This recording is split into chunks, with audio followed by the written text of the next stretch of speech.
Pedal down, no fear, I'm taking flight. This track, this race, is mine tonight.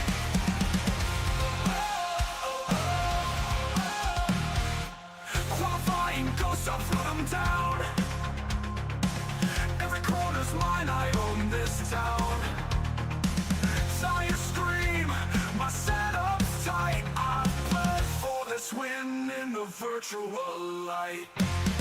100 ways to crash, but not tonight. I chase the line, I earn my fight.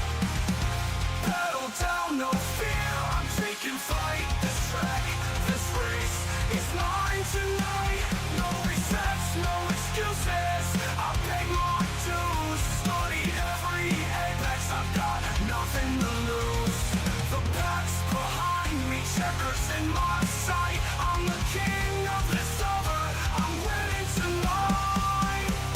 100 ways to crash, but not tonight.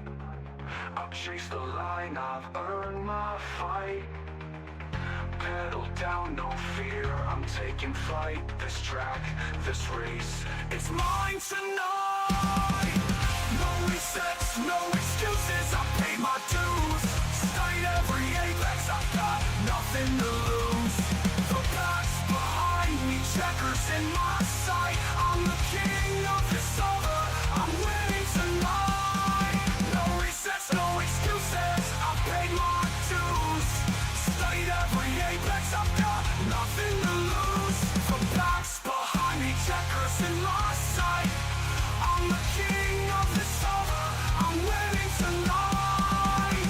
No resets, no excuses, I paid my dues. Studied every apex, I've got nothing to lose. The pack's behind me, checkers in my sight. I'm the king of the server, I'm winning tonight. Shift up, hold steady, I'm crossing that line. iRacing glory, this moment's mine. Pedal down, no fear, I'm taking flight. This track, this race, it's mine tonight.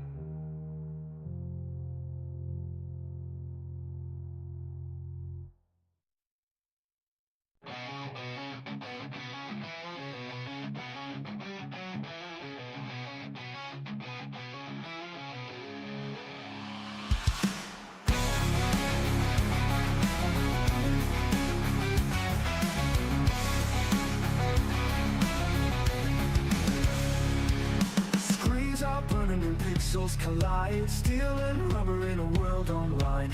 Every corner's a war to survive. Leadfoot's keeping the fire alive.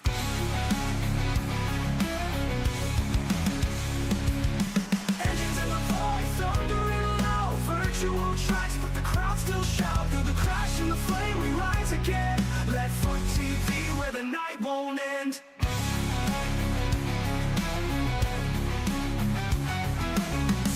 Screaming sparks in the haze. Metal hearts locked in digital rage. Every lap is a line in the sand, driven faster by a ghostly hand. Leadfoot TV, Leadfoot TV, Leadfoot TV. Engines in the void, thundering loud. Virtual tracks, but the crowd still shout. Through the crash and the flame we rise again. Leadfoot TV, where the night won't end. Tires scream, the sparks in the haze. Metal hearts locked in digital rage. Every lap is a line in the sand, driven faster by a ghostly hand. Leadfoot TV, Leadfoot TV, Leadfoot TV, Leadfoot TV, Leadfoot TV.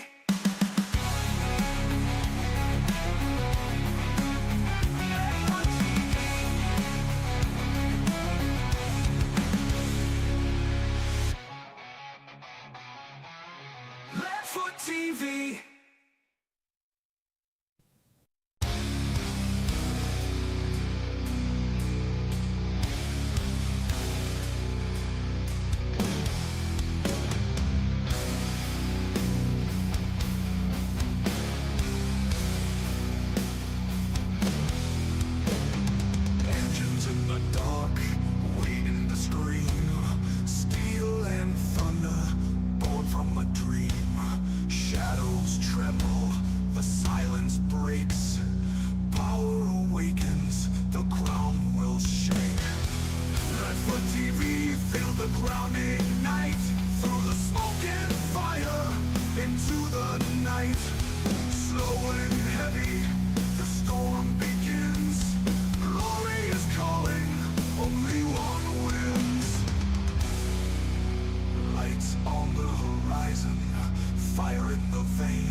You talk too much, but the track don't lie.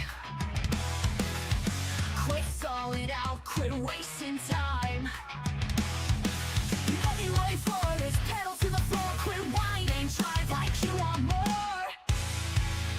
Quit whining and drive, feel the thrill ignite. On the foot TV, it's a battle tonight. Quit whining and drive, leave it down in the dust. Steel and fire is the throttle we trust.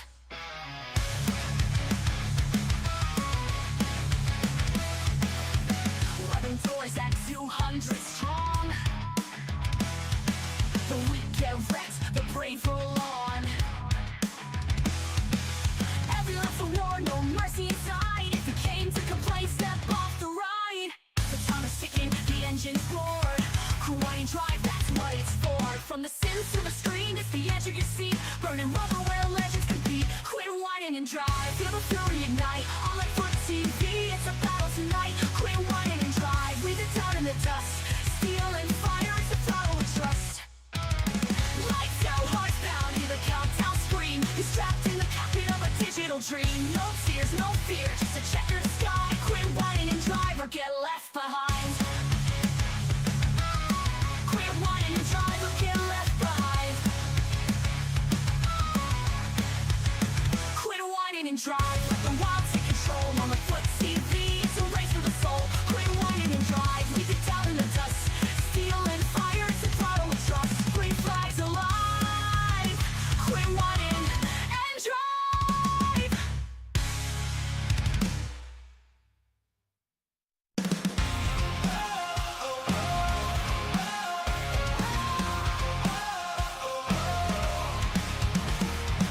Screens lit up, the glit's alive. Engines roaring this digital drive. Sweat on my brow, I burn the midnight oil. Lap after lap, carve my name in the soil. 100 ways to crash, but no.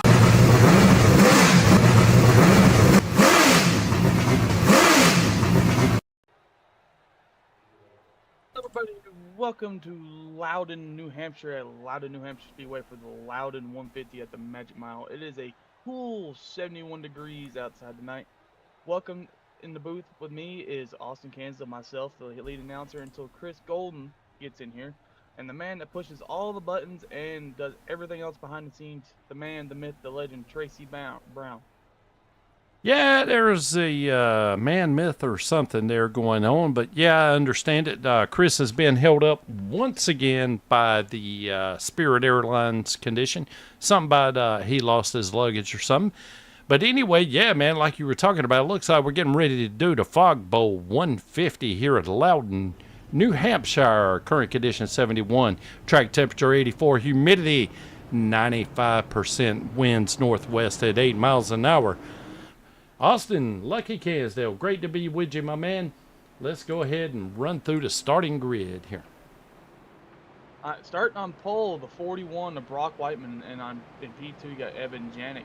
Row 2 you got Jose Mercado and Alex Pollock. Row 3 you got C.D. Mangrum and the 63 of Jerry Salidas. Row 4 you got the 67 of Dale Beck and the 96 of Andrew Allen. And row 5 you got the 87 of Jason Steptoe and the 35 of Gino Villatini. There you go. Row 6, we got a 33 of Dustin Lewis, and then to his outside will be Caleb Jones in the 12. Row 7 be Aaron Martin in the 27 car. To his outside will be Justin Harris in the 28. Row 8, we got Samuel Longworth in the number 1 car starting in 15th. Matthew Montgomery in the 24 starting 16th. Row 9, we got Scott Craig in the 2 car starting in 17th. To his outside will be Christopher Pugliese. Little French accent there. I'm sure that's wrong. I'll go with Pugliese, maybe. Anyway, correct me if I'm wrong about that. Row 10, we got the Mullet Man himself, the 13 of Ryan Biller. To his outside will be the guy. We got a chair setting up here for him. He's been up here so much, we keep a chair reserved for him, the 44 of Travis Gilbert. And then rounding out the field in 21st position in the 88 car will be Terrence Preston. The notable EOLs from Iowa, you got the 05 of Shockey Tarpley, you got an EOL. The number 2 of Scott Craig gets an EOL. The 52 of Brandon Schumann gets an EOL. And the 92 of Alex Pollock gets an EOL tonight. Rock and roll, man. We're ready to get this show on the road. The lights are off on the pace car. We're coming out of turn 4. Pace car should be pulling off here shortly, I expect. There he goes, zooming out of the way. And would also like to mention Brock Whiteman is tonight's SoarDogg Pull Award winner as we get a SoarDogg green flag for lap number 1 going into 1. Turn 1, you got Brockman on the inside, Janik on the outside, trying to get the outside to roll in, but inside line's going to trail a lot here at New Hampshire. It's kind of the main thing. As Whiteman gets loose off of turn 2, as Ricardo is going to look at counts going on the outside of turn 3 and 4. Oh, we got one scraping off the wall. Yeah. These cold tires. Oh, we got a caution now. Got a yellow flag sponsored by Black Diamond Designs. Wild first lap. It was. I did not catch the caution, but we had guys going every different direction there. The only one I could possibly see is maybe Bittler. He was 10 seconds back from the leader, but we'll take a look at it anyway real quick here, Lucky, and see.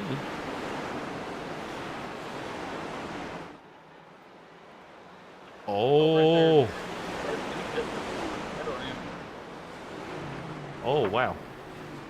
Luckily, it doesn't look like he got much damage there. So hopefully he'll be okay. There's another car spinning in the grass. Might have been the 12? No, it's Preston. Terrence Preston.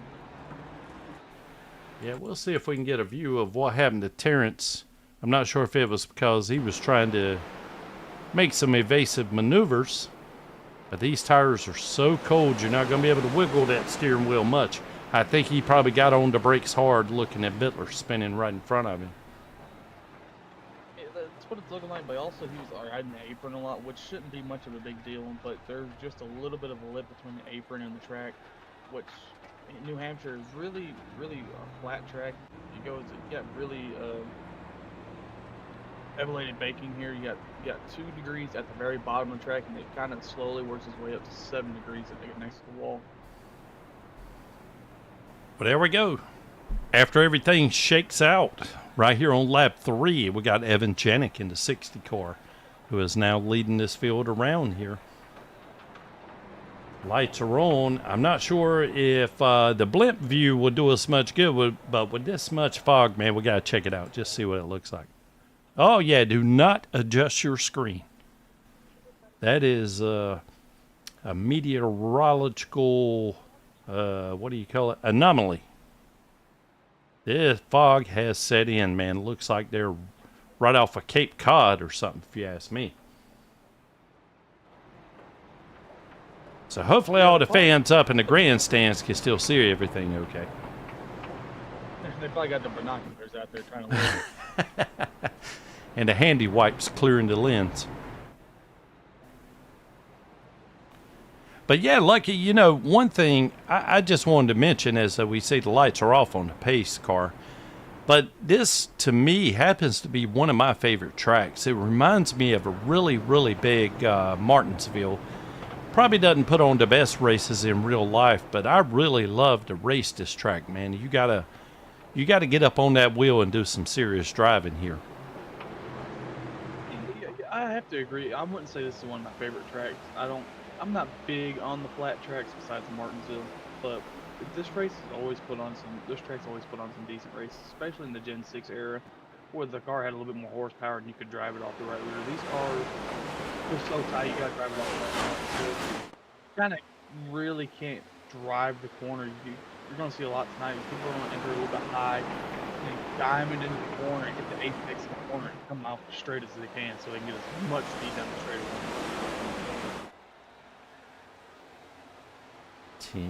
10-4, man. They're rolling off. A great restart here on this second try.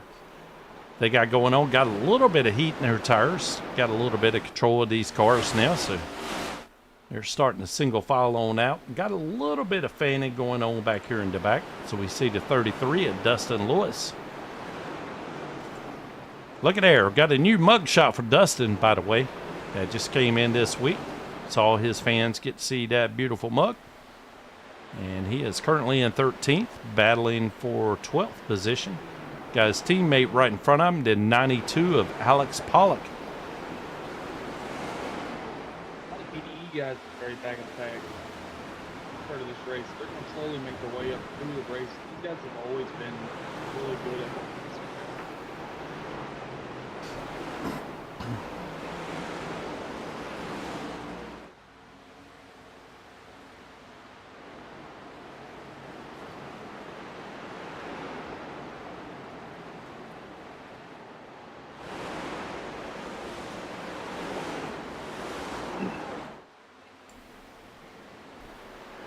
Single file it out here. Got Montgomery falling in behind Lewis here. Everybody's starting to find their wits here to see where they fit in on the track.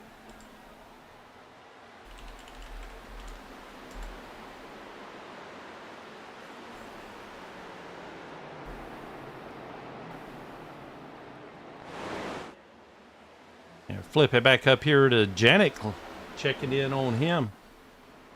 Looks like to me he's got that sucker set in sail, man.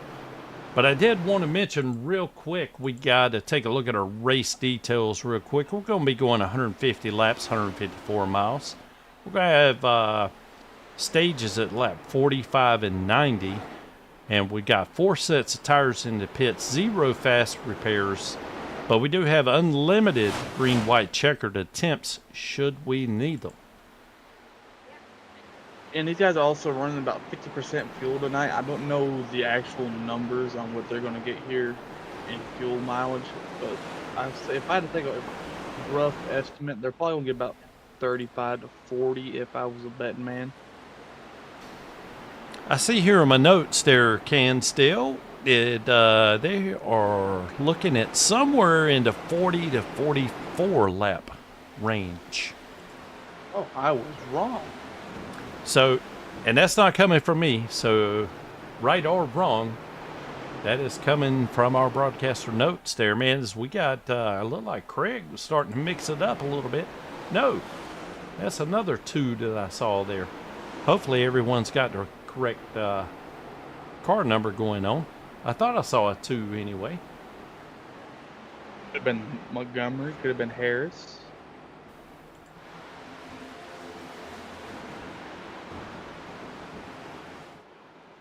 Yeah, I'm not exactly sure. Taco machine right there. Boy, that's some unique colors there, isn't it? Yeah. I ain't never seen the Dr. Pepper. Is that the creamy coconut? I think that's what it's called. You know, I'm not sure, man. Hey, you nailed it, dude. Creamy coconut. Justin Harris out of Mooresville, NASCAR City. He's a free agent, and this is his first race with us tonight. If nothing else, man, he's bringing a cool paint scheme to the battle here. Definitely a good-looking paint scheme, but he's sitting in P4 right now. He's holding strong in his debut. He's got probably arguably the top 3 fastest guys. You got Janik in first, Whiteman, Mercado, then Harris, and then Mangrum behind him. But as we look through the field, you can see these BDE guys are starting to slowly climb their way up. You got Gilbert in 8th, Lewis in 10th, and Pollock in 11th. So they're slowly starting to make their way through the field here. Yeah, I'm sure these guys are always good every single week, week in, week out. So I'm positive they got a strategy. As we see the 44, Gilbert looking to take them 3 wide, going into the corner, easy on the 67 of Dale Beck. Oh boy, I really thought he was going to clip him right there on the left rear. I think he did clip him just a little bit, but Dale Beck was able to save it and drive it off the right rear there and get it straightened back out. Just rattled his cage a little. Just rattled his cage a little bit. As we see, the 12 of having a brain fart here. Oh, look who it is. The Spirit Airlines man himself, finally able to join us. Fashionably late as usual. Tonight, I am coming in wearing the oil-filled coveralls with a black undershirt and no draws. Perfect evening at the racetrack here with NSRLA. It's a little foggy. It's a little humid out tonight, so the no draws call is probably a good call. Full show. 17 laps in here. Little tidbit for all of our viewers. Evan Janik. I actually now own one of Evan Janik's shirts. He actually brought it to me at Ransomville Speedway last Friday, and I got to meet him in person, and I believe was his girlfriend. I hope it wasn't his sister. That's gonna be awkward. But yeah, I met Evan Janik there at the track, and gave me a shirt. Got to watch me make a fool of myself in a front wheel drive car. It was a lot of fun. Well, So he's now a good person and he's in a sim. Yeah, now he's got to win the championship because he gave me a shirt, so he kind of has to now. Well, ever since you've been gone for the past 2 weeks, Janik's been putting on a clinic. He won last week at Iowa, and now he's leading the race, holding off Whiteman. Yeah, I see Montgomery falling way, way back there, 17 seconds off the pace. He was running up there in P12. Now way, way off the pace. Not sure if he had a little bobble there or what happened exactly, but definitely way off pace. He was only about 5 seconds back, and now he's a solid 18 seconds back and still losing. 18-1 now, 18-2. Looks to recover there right around 18-2. Odd occurrence. Well, no, still falling, 18-3. He may have some damage on that car. Might have gotten that early scuffle on lap 1. I did see a car get a little bit of damage, but I couldn't really make out with all this fog which car it was. This is definitely one for the books here. Trying to call this race, being able to see from the box up or from the booth up here who is who. Kind of reminds me of the old rain race with Kyle Busch, Denny Hamlin, and Truex. Went off into one at New Hampshire, actually. It was also at New Hampshire, and it was raining in turn 1, and NASCAR turned them loose, and they all just went into the wall. Kyle Busch was not happy after that. Well, speaking of Kyle Busch, it's Kyle Busch Day, August 18th. Yep, 8/18, Kyle Busch Day. They forgot about the 5, though. He originally ran the 5. Just throw that out there because I have to be facetious. That's the word of the day, facetious. God, you guys are quiet tonight. Come on, man. I need some energy in here. What are we doing? Certainly stuffing my face. You gave me time to eat my food.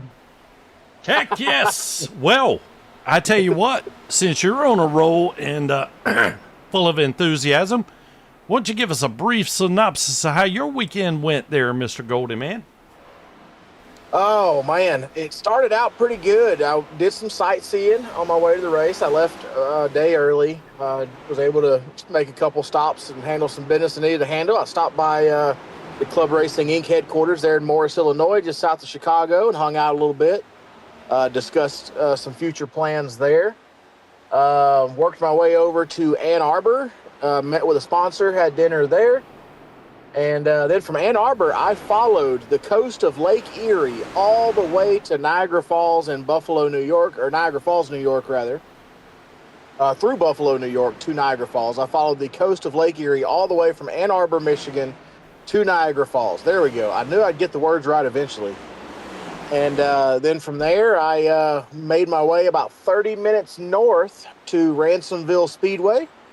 Ran a SCDRA front-wheel drive 4-cylinder car, which, if you're not familiar with the SCDRA, they are very, very, they're not your normal front-wheel drive 4-cylinder race cars. These are the upper echelon. These are the top tier of front-wheel drive 4-cylinder dirt track cars. SCDRA. Chris, I don't mean to interrupt you here, but it just so happens we got some video footage of you racing, so I'm going to throw it up right here on a split screen. And there we go. There's Chris going down the back stretch, and look, he's got his foot hammering down. Boom! There goes the engine.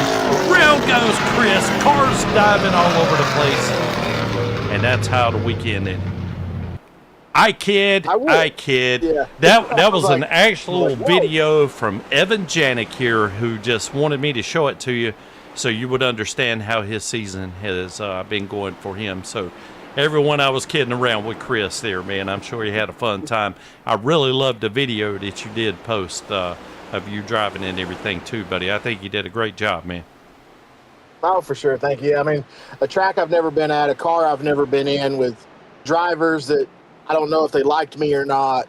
It was a top 10. I definitely can't be mad at that. I finished 2 positions behind the boss man who owns the cars, so I can't be too mad about it. But it was a lot of fun. Evan Janik was there. Wesley Hughes was there. Multiple other guys came up to visit and hang out. It really was a lot of fun. There's lots of video of me on Build It Kingdom is the name of the YouTube channel. Build It Kingdom. And there's lots of video of me sitting in the lineup chute singing into my helmet mic because I forgot I had one. So yeah. Oh God. Yeah, I was mic'd up so I'm sitting there in the lineup chute singing, and I was drumming on the steering wheel, and I was having a blast. And there were several times I forgot I had a mic. Well, I wanted to commend you on I didn't know what you were using, but the sound pickup was great. And while I was watching the video, I actually chimed in and sang along with you a little bit there. So I think there was some great entertainment, man. Yeah, Brad, he has really good quality GoPros and GoPro speakers as well. Really awesome production quality he puts on for that deal. And I was the 7th driver in that car. So pretty solid year, and both those cars are for sale. And like I was saying, the SCDRA, they are the upper echelon. They are the top tier of front-wheel drive 4-cylinder dirt race cars. And them little things will scoot, man. I mean, we were on that little track there. We were running sub 22-second laps, which we're averaging 75 miles an hour. So it was pretty nice. Pretty quick for a little 4-cylinder on a dirt track. Oh man, them little things were getting it, man. I was having a blast. I was getting left, but I was having a blast. It was a very limited number of laps. Was the biggest holdup. I didn't figure out how to drive the thing until I was about 20 laps in. Problem was, we only had 15 laps. Oh. Staying $8 short. As we've seen, Mercado looking to make a pass for the lead here, 3 wide almost. Yeah, he was. Ooh. Well, he gets doesn't get Janik, but he does get the lap down car there, and he's looking to the outside of Janik here. Yeah, Evan was telling me, he showed me pictures of the aftermath of his catastrophic detonation of his engine that we saw in that video there, and he said he's going to send it to you to show it to me, and that was what we call a big boom. Did piston 3 go to the moon? No, but parts of all the pistons went through both sides of the oil pan. Oh, that's not good. Yeah, thing looked like a spider under there. It just kind of, yeah, it just had legs hanging out all over the place on that oil pan. It was not happy. You want to keep the combustion in the cylinders, not out of the cylinders. You see, Mercado and Janik are getting a little dicey here for the lead. Janik got a little wide. He's up in the marbles. Cool story here. Evan Janik's paint scheme is actually the same paint scheme that he runs on his real-life race car tonight. That is exactly what his car looks like in real life, and that's what it looks like on my shirt, except it is a asphalt street stock square body type car. But yeah, same color scheme, same design. I don't know if the sponsors are exactly the same, but yeah, it's got the grass all around it. Really cool looking wrap. He kind of carried that over to his real life car. It's really kind of cool. Running your own paint scheme, kind of like Stephen Luttrell, which he's not here tonight, I don't think. He is not. He may be repairing his truck from last night's Atlanta race and over in 4 Wide Motorsports, where he received a little bit of a bump entering pit road and it sent him off into the pits. Not a lot of damage, but he had a 40-second hold and ended up getting some damage later in the race. But I don't know who it was that may or may not have bumped him on pit entry, but I'm sure it was entirely incidental. I think I know who the person was, but I'm just gonna let it stay. He drives the 19 car, and his initials are CG. Yeah, it's probably some dumb front-wheel drive four-cylinder driver or something. As the top 4 guys are underneath a blanket here. They are. Kind of going back and forth. Whiteman making a move there to move up to third. Whoa, Evan Janik way high, and Mercado takes the lead. Janik with the crossover. Saw some sparks there. It looked like he may have bottomed out the splitter or something there on entry, because I saw it kind of spark on entry, and he shot up the track quick.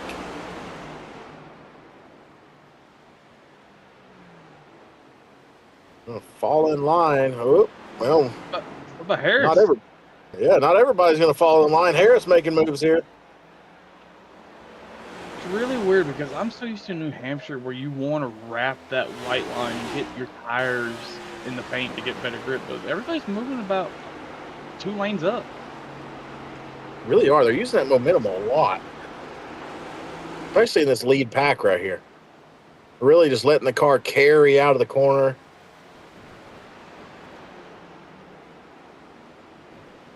Gino Volante currently our last car on the lead lap, and they may have him in their sights here very soon. He's 27 seconds back, and they are turning 30-second laps. He's got to hold them off for 4 more laps. Yep, Montgomery currently the lucky dog, so he's hoping that he is the biggest Gino Volante fan on the planet right now. I guarantee it. Well, I don't know. There's Ryan Bittler right there. He might be in danger here. Oh, did Bittler fall back behind Volante? Did he get loose and kind of fall back? Let's see here. Is that Bittler or is that Volante? They have No, similar looking paint schemes. Nope, that's definitely Gino, because Bittler is 5 seconds ahead of Gino.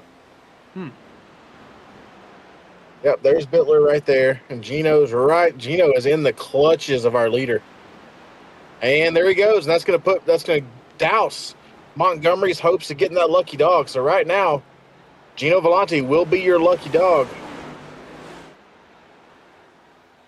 So the leaders work quickly by him, the top 3 anyway.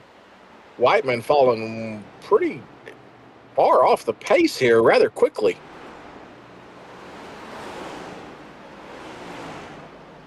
Well, since we was on the topic of real life racing, what is your opinion on Hendrick Motorsports signing Connor Zilic to the 2028 season for the 48 car?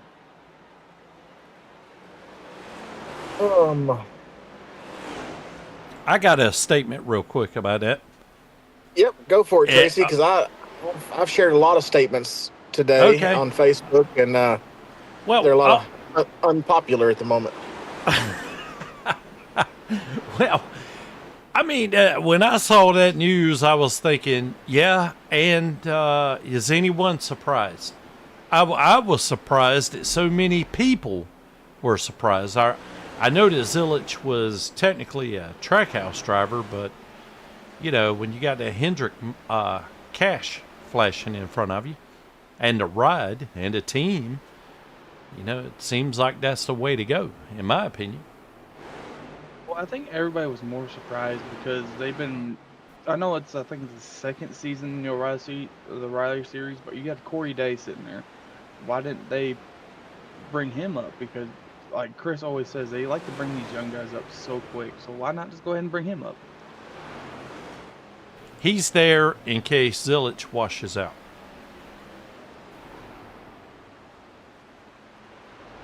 I'm just gonna say this. I think I have the perfect person for that car, and he's sitting in the booth with us. Chris needs to go win that 48 car. Negative. I'm not going to turn it down if they offer it, but one, they're not going to offer it. But yeah, that is putting a target. To be honest, I feel bad for Connor Zilic. in this scenario because it's putting a target on a driver who has proven the ability to do nothing. So now, how he has already flopped in his first season, he's going to have an even bigger target and even bigger pressure on himself to not flop again. So, one, either the Hendrick money is able to pull him out of the cellar that so far has been his career, or this will be the end of his career. That's about as blunt as I can put that. Well, it's kind of, the Cup Series is the last stop, for better or for worse. It's kind of your last chance. You might get one more chance if you show some flashes there or something. Yeah, it sucks to be a kid as young as he is and already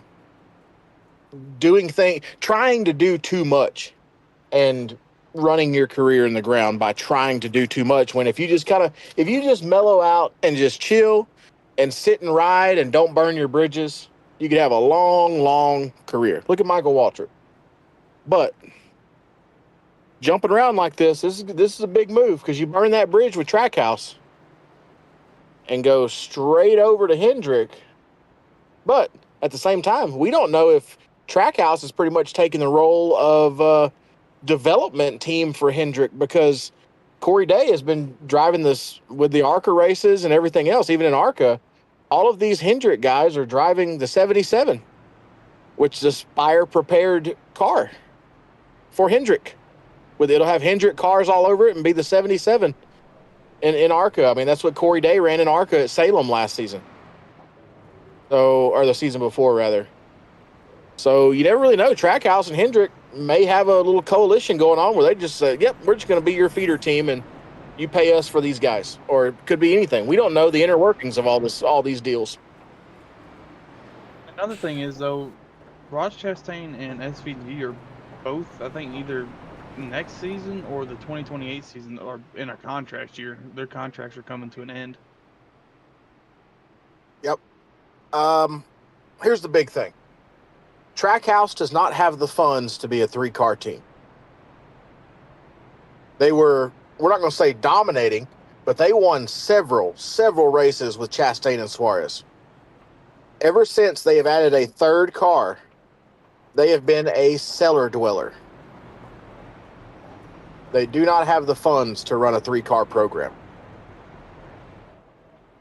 Especially with Pitbull backing out of the the funding. Oh yeah, being the money guy. Just Michael Jordan said it best. They were asking about the running of the team and everything else. He goes, you have to ask Denny about that. I'm just the guy with the money. Which it makes sense, but look at 2311 compared to Trackhouse. 2311 is arguably the best team in the Cup Series right now. Oh, 100%, and that's because Denny knows exactly what he's doing, and MJ trusts his business partner to carry it through, and he's gonna with MJ's money. I mean, heck, MJ still gets paid for shoe sales. He's been out of the NBA for years. I mean, he's gonna get paid on shoe sales for the rest of his life. So you got all this extra income. Why not spend it on something that'll make you more money? I love it. Smart. The only thing is, I don't want this to sound the wrong way, but I think they'd be even more dominant if they got Bubba Wallace out of the 23. Well, we could say the same. Well, here's the thing. Bubba has won races. Why is Riley Herbst in there? Good point. Ching money. If you're gonna cut out your weakest link, Herbst needs to go in the 44. Gilbert's around. No damage, no contact. Get her rolling. Oh, caution. Don't even make it a lap out of the stage. And Travis Gilbert is around. Let's see if he had some help here, Tracy, because he come around quick. I think that might be just cold tires, because the same thing happened on the very start of the race. They just looped it around off of turn 3. Yep. Sure enough, cold tires. He called it 100%, and they just got away from me, trying to get on that gas a little too hard, trying to catch the leader, running P2. Just went right. There she goes. Bye-bye race car. Woo, kept her out of the wall, though. Look at them hands. He was swatting some flies in there.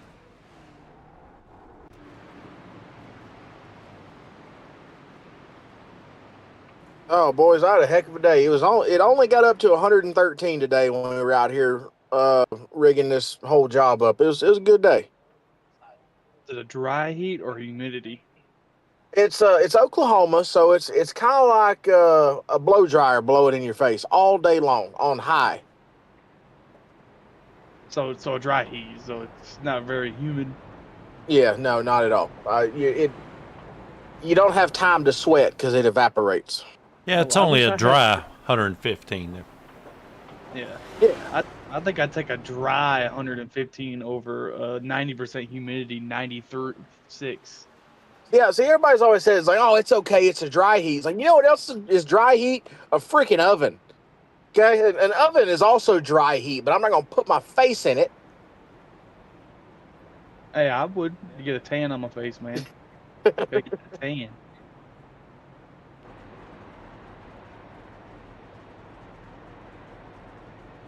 Oh man, we're already a third of the way through this thing, but that happens when you come in 15 laps late. Yeah. I think you need to start getting away from Spirit Airlines, man. I need to start getting away from the oil fields. What I need to do. Hey, just chase your dreams. Become a full-time race car driver. Well, funny you say that. On my way back from New York, when I was working on my broken down car that broke down in the middle of West Virginia, yes, I did hear banjos the whole time I was working on it.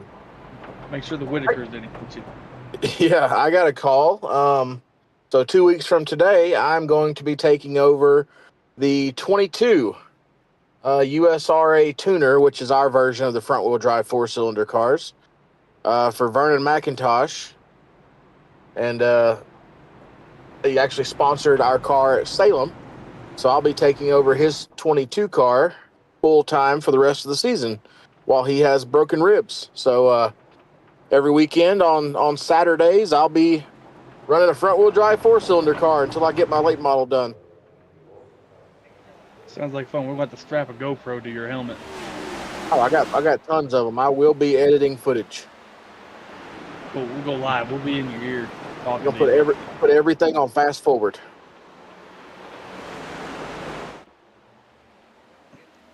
Man, what a race for Dustin Lewis. He started in the back. He's up to second now, chasing down Mercado. Yeah, Lewis, Janik, Pollock, 3, 4, 5 is how it says in the running order, but got a little mix up there with Harris moving into P3. Headed two around in the back. Big like- damage inside wall. Big contact. I think that was Jones, and if I was a betting man, maybe Martin. Definitely Jones there in the 12 and the 80s or 27. Sorry, 80. Oh no, 20. Yeah, 27. Who is the? I think it's Martin. It is Martin. It is. Yeah, he was 21st, 22 laps down, and takes out Jones, who's racing for the lucky dog. Oh no. Not too happy. The Tasmanian Devil don't look too happy on the front end of that car. I think it's a Tasmanian Devil. Who is it? I'm not sure, but I bet there's a Tasmanian Devil in the driver's seat of that thing right now. Most definitely, as he took a hard hit on the front straightaway. Yeah, especially with no fast repairs, and you're one of 3 cars with a chance to get the lucky dog here, and you get taken out by a guy that's 22 laps down. That's a tough pill to swallow. I mean, obviously Martin didn't mean to do that, but let's go back and take a look at it here, Tracy, because that would drive me batty.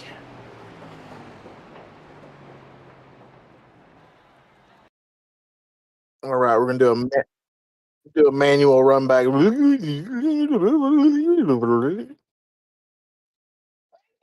Great representation of a rewinding of a VCR. Yep, full speed. Eat your heart out, Jim Carrey. I don't even. I think Jones got up into him. I was about to say, I think Jones got into him. Oh, yes, sir, he did. 27 was up there against the wall. He couldn't have got no higher. And I think Sure enough, I definitely got to take back everything about Martin. He stayed out. He did everything he could to stay out of the way. And, Caleb just chased him down. I think that killer whale. I was wrong. It's not the Tasmanian devil. It's a killer whale on his hood. He thought it was narwhal out there, wasn't it? Yeah, wow.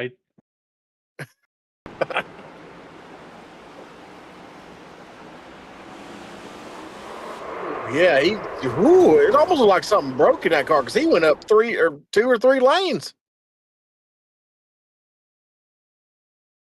Let's see. He goes around this slow car right here. Whoa! Caleb getting in hot. Maybe he just thinks nobody's there. Had to have thought that nobody was there. It's really weird position for a car, especially at New Hampshire, to be running right against the wall. Yeah. Plus, if you look, he actually passed the 21 on corner entry. That was crazy. Or 27, rather. But pace car dives off. We're getting ready to go back green again. Mercado and Lewis lead them. No, Mercado and Harris lead them down. SoarDogg green flag. 60 of 150 we're on lap 60, 59 in the books. And we got one around. Is that Pollock? That's Pollock. It is, and 2 and others. Oh, no. Black Diamond Motorsports getting caught up in this one. And is that Steptoe in the 87 as well? I think it was. That's the only real white blue car that I know of. Yep, and there were 2 others involved for sure. Let's see what happened to Pollock here. Was it his teammate? No, Nope. He got down on that bottom line. He got down that bottom lane, and you see the transition. You watch the car transition on entry. You can see the car bounce on entry. When he drops down onto that bottom line, and you see the car de-wedge right there. You see that bounce, and the car is gone. There's nothing he can do there. Steptoe was in the same spot. Steptoe moved down, and it's almost like there's a seam right there. I'm thinking that's where the I wouldn't call it progressive banking, but the track goes from 2 degrees to 7 degrees, so there's about a 5-degree difference. Well, in the early 2000s, that part of New Hampshire was actually the apron. And they decided to move the apron down to create another lane and left the banking as it was. So you're essentially on that bottom line. You are driving on the banking. So if you have 2 wheels on one lane and 2 wheels on the other lane, you're going to really de-wedge your car. Because like you said, 7 degrees and 2 degrees is a big amount of difference between right side and left side on these cars. It relies so much on weight distribution and wedge. Look at the 24 being he Ooh, cut it lots just of right. What about right. heads up racing right here? Look at this. He gets loose. Huge beneficiary of this one. Ryan Bittler gets through there, and P8 right now for Bittler. Top 10. Yo, Macho Man, Slim Jim. Ooh, yeah. Oh yeah. Snap into a Slim Jim. Mercado, Lewis, Harris, Janik, Allen, your top 5. Whiteman, Gilbert, Bittler, Montgomery, Longworth. Longworth also involved in that incident, but able to get through without a ton of damage. Salidas was that green car that you guys saw sliding there sideways. He was able to apparently keep it out of trouble, for the most part anyway. Pollock way back to 13th now after getting loose there. Steptoe coming out of the pits. He's about 7 seconds back trying to catch up to the pack here because they're getting ready to go green. And Jones is going to be the one. He will be the lucky dog if we have another caution here. Currently, he's the only car one lap down, and we are green, sponsored by SoarDogg. Big jump from Mercado as he dives off into one. And 0.2 of a second lead over second place Harris already. Lewis looking to the inside. Can we get through one lap this time, guys? Give me one. Just one. That's all I'm asking for. As we're working down the back straightaway, going into 3. 28 low. Mercado has the drive on the outside. The 96 looks to the outside of Lewis. Are we going to make it a whole lap? We sure are. We almost didn't, but we did. One lap in the books here, 65 of 150. They are door-to-door for the lead. 27 coming out of the pits, trying to stay out of the way, stay low, make a few laps here, gain some attrition position. Y'all didn't know I could spit it like that, huh? We got a new leader of Harris. We do. Harris takes it. On his debut night, takes the lead from Mercado. We have had a lot of debut winners in this series, and looks like the old coconut Dr. Pepper may be another one so far because he has been solid. Hands down the worst Dr. Pepper flavor. You were not wrong. As Lewis is looking to the inside of Mercado for P2. I don't know, man. That strawberry cream one was pretty bad. I just don't like coconut. I don't either. I'll take strawberries and cream over coconut any day. And see, that's weird because I don't like coconut either, but every once in a while, I just get this random hankering for them snowballs, them little pink things, Yes. and I just have to have one. I don't know what it is. No clue. There's this candy bar. I don't know if you have them over there in Oklahoma, and I don't know if they have them in North Carolina, but it's called a Zagnut. And it's just like a Butterfinger without chocolate. And it's so good, but it's coconut. I've heard of it because the Zagnut bar is what, on that movie Hancock, when he got shot, he like the robber guy, he threw a Zagnut bar at him and then he got shot. Oh. Yeah. He's like, okay, your Zagnut or my Zagnut versus your gun. It's been forever since I've watched the Hancock. That's a good movie. That's an old movie. Oh, I only got loose off of 4 or 2. Is that Gilbert? It is Gilbert. Come on, Gilbert. That's two, man. No, that was Come Allen. on. Allen got loose. Gilbert was trying to stay away from him. Oh, okay. Well, they're 3 wide, so that's not really helping. Nope. As they're still side by side for second, Lewis and Mercado. Woo! He got loose again up into Whiteman. I think he's possibly maybe burned that right rear off a little too early. Looks like it. That thing is walking up the track every entry and not getting any drive off. I'm going to talk about Indeed, Mercado here for a second. For the past couple weeks, he's been one of the fastest cars week in and week out, but it just seems like he just can't break second place. He's like the Christopher Bell of NSRLA. Well, even second place still makes the chase, so no worries there for sure. But he's getting some great momentum for the chase, especially here at the old Magic Mile 150. Speaking of the chase, can we possibly maybe get the standings up, the point standings? There we go. Tracy's the perfect person. I just gotta notice. I gotta point out something. Dale Beck, before his win was it Indianapolis? No, it wasn't Indy. Where did he win at? North Wilkesboro. Before he won North Wilkesboro, he was sitting, I think, 23rd in points. Look at him now. Ever since he got that win, he's been consistent, and now he's 37 points above the cut line into the chase. Yep, and then you got Gino Volante just outside. So Gino's 37 out, Terrence Preston 57 out, and Isaac Brock in that 97, 79 points out. So right now on the bubble, Longworth in the 1, Bieber, who again is not here tonight, in the 23, and Dale Beck in the 67 is still on the bubble, and he is 19th, 4 laps down. So right now, Gino is 2 positions ahead of Beck, so he's going to gain some points there. And if Gino's able to get some stage points tonight, this Beck may be in trouble.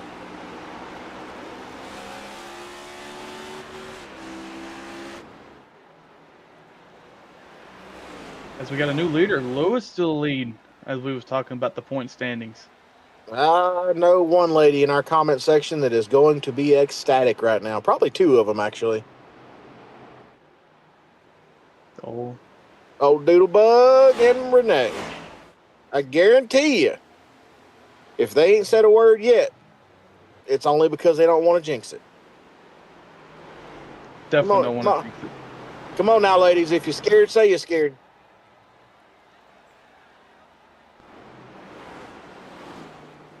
We look back at the 2 car. Old Craig, who races on a Tuesday here, not on a Friday. Oh, Craig. Different Craig.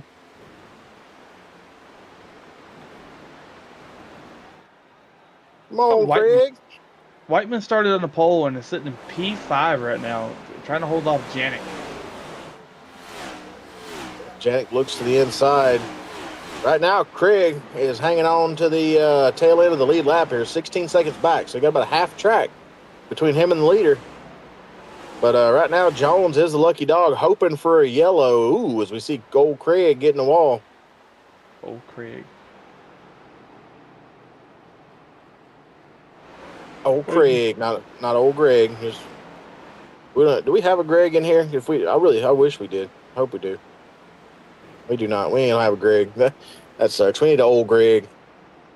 Speaking of old Greg, that reminds me of the old there was an old skit back in the day. It was on BBC, and it was a guy out of the water. He came out of the lake, and his name was Old Greg. And it's kind of funny. It's kind of a dark humor kind of skit. We'd have to watch it to figure it out. You ever drink Bailey's from a shoe? I can't say the other line because we probably get took off air. Oh man, What do you think of me? you think I'm pretty? Oh, Allen loose off of 2 into the wall. Far into the inside wall. That right rear was gone. Old Greg strikes. Old Greg. Gracie's probably like, what the heck are these 2 talking about? you have to go look it up. It's actually pretty funny. Yep, for sure. Self spin right there. That I'm willing to bet we talked about his right rear was probably getting cooked right there. And now the nose is cooked as it collides with that inside wall. Hard contact here for Allen out of Guilford, Connecticut. 3 top 5s this season. He was sitting P12. But that gets Jones back on the lead lap by being the lucky dog. And it gets Gino Volante 1 more position. But the problem is, Gino pitted and is 2 laps down. So caution comes out during a pit cycle here. Gino Volante now from the lead lap to 2 laps down. Back there with Preston. So he's only ahead of Beck by 2 laps and still stuck. Only 2 positions ahead too. This caution came out at a really weird point in the race because we have a stage break at lap 90 and we're getting about 40 to 44 laps of fuel. So caution came out at first stage at lap 45. So these guys are going to be cutting it really close on fuel. Oh, yeah. I want to see him try to get to the end of this thing. Or not to the end, but I want to see how far they push it on this last stop, for sure.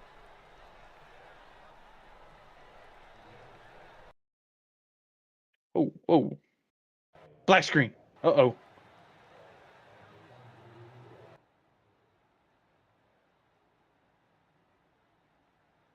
Oh, no. Dale Beck has exited the raceway. He has loaded it onto the trailer with the camera on him, We went black screen there because we were looking for Dale and we could not find Dale.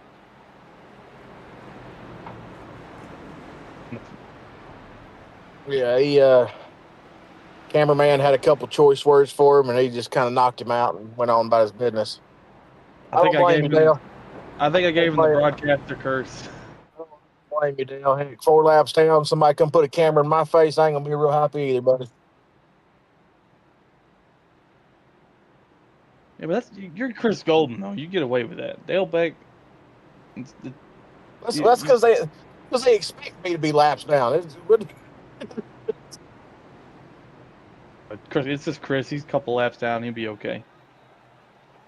Yeah, I mean, heck, he didn't get lapped until lap 20 this time. He'll be in a great mood.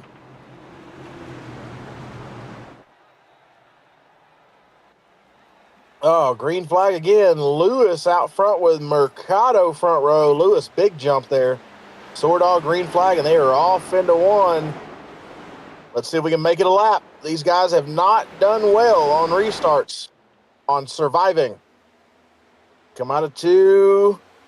So far, so good. Starting to fan out. I see Pollock diving down there. Getting underneath his teammate, Janik. Old CD having him a heck of a race. Not up there in 7th. Holding off these old Black Diamond boys for now, but Janik's about to dive inside him right here. There he goes. Oh, shoot. It looked like Janik washed up into the 41, but he got it. He stayed off of him. That was a terrible Pollock's time making to it 3 change. wide.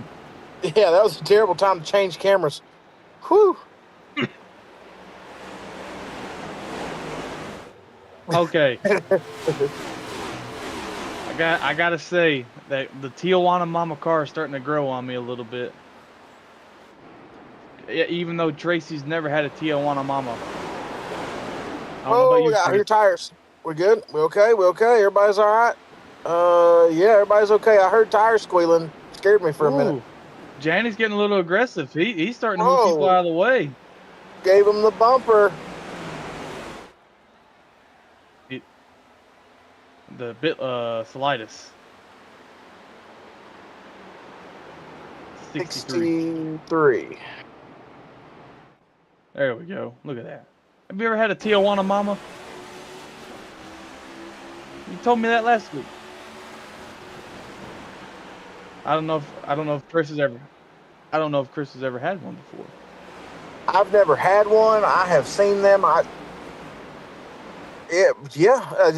That's Tijuana Mama pickled sausage. There you go. Oh, Lord have mercy. Definitely end up with a pickled sausage. Oh, man. You ain't wrong. You ain't wrong. Oh, Tracy out of left field with that one. That was head seat. I give you credit on that one. Oh, that's a good one. That was a good one. Hey, Squirrel finds a note once in a while. That's I guess Harris has made the BDE guys upset tonight because every BDE guy that's gotten beside Harris has raced him really rough. I don't know if he's done something to make him mad, but you saw Janik going into turn 1 and 2, moved him out of the way. Now you got Pollock. You got into him going into 3 and 4. And I don't see how Harris is being able to see with that visor, the Buffalo Bills helmet with the red tint, with his eyes got to be hurting.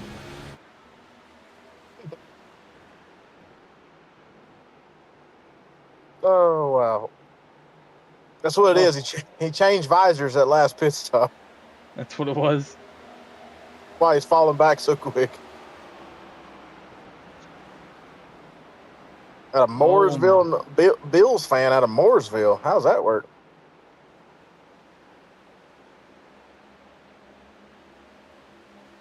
Oh, boy. Who wants to root for the Panthers? Wayne Cannon. He's the only one I've ever known. And Tracy. Well, yeah, but then you lost weight. It's okay. As soon as they got rid of, as soon as Cam Newton started going crazy, they just went downhill. Ooh, that's our stage, boys. Ryan Bittler just barely missing out on stage points. Oh, Ryan Bittler, he's getting better and better every week. Lewis wins the stage. Mercado, Gilbert, Janik, Pollock, Harris, Whiteman, Mangrum getting us some stage points there. Delitus and Allen are your top 10 for our final stage of the night. As we get ready to go into stage 3, that'll be our last stage break. Why are they? Oh, they're just trying to catch a pace car. Gino Volante. Gino Volante's still 2 laps down. However, He's a lucky dog. he is a lucky dog, so he's going to be 1 down after this one. So all he has to do is survive that restart crash that we've been having, and he'll be just fine.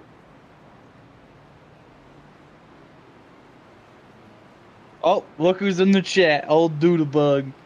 Woohoo, number 33, as she said. Old Doodlebug. I'd like to say that first form is delicious. Not only does it hydrate you better than water, it's also available in way more flavors than water. Was that a plug? I don't know, man. It was 113 degrees today. It was probably the beginning stages of heat stroke is what it was. Gotta go get you one of them the propels. Get you good old propel. Too much sugar. It's actually bad for you. It dehydrates you. I prefer electrolyte. Hey, those Gator lights are pretty good too. Yep, except for the Michelob's ain't bad too. You just built different, okay, Tracy? Tracy, you could probably drink a Michelob every hour of the day and not care. What do you mean could? You say it like he doesn't. Oh no! Look, I'm gonna announce this right now. I was going to hold it back, but because I didn't want to take anything away from Kyle Busch, but today is my birthday, so I'm sitting here working the buttons and celebrating right by myself. Oh, happy birthday, Tracy, Uncle Tracy.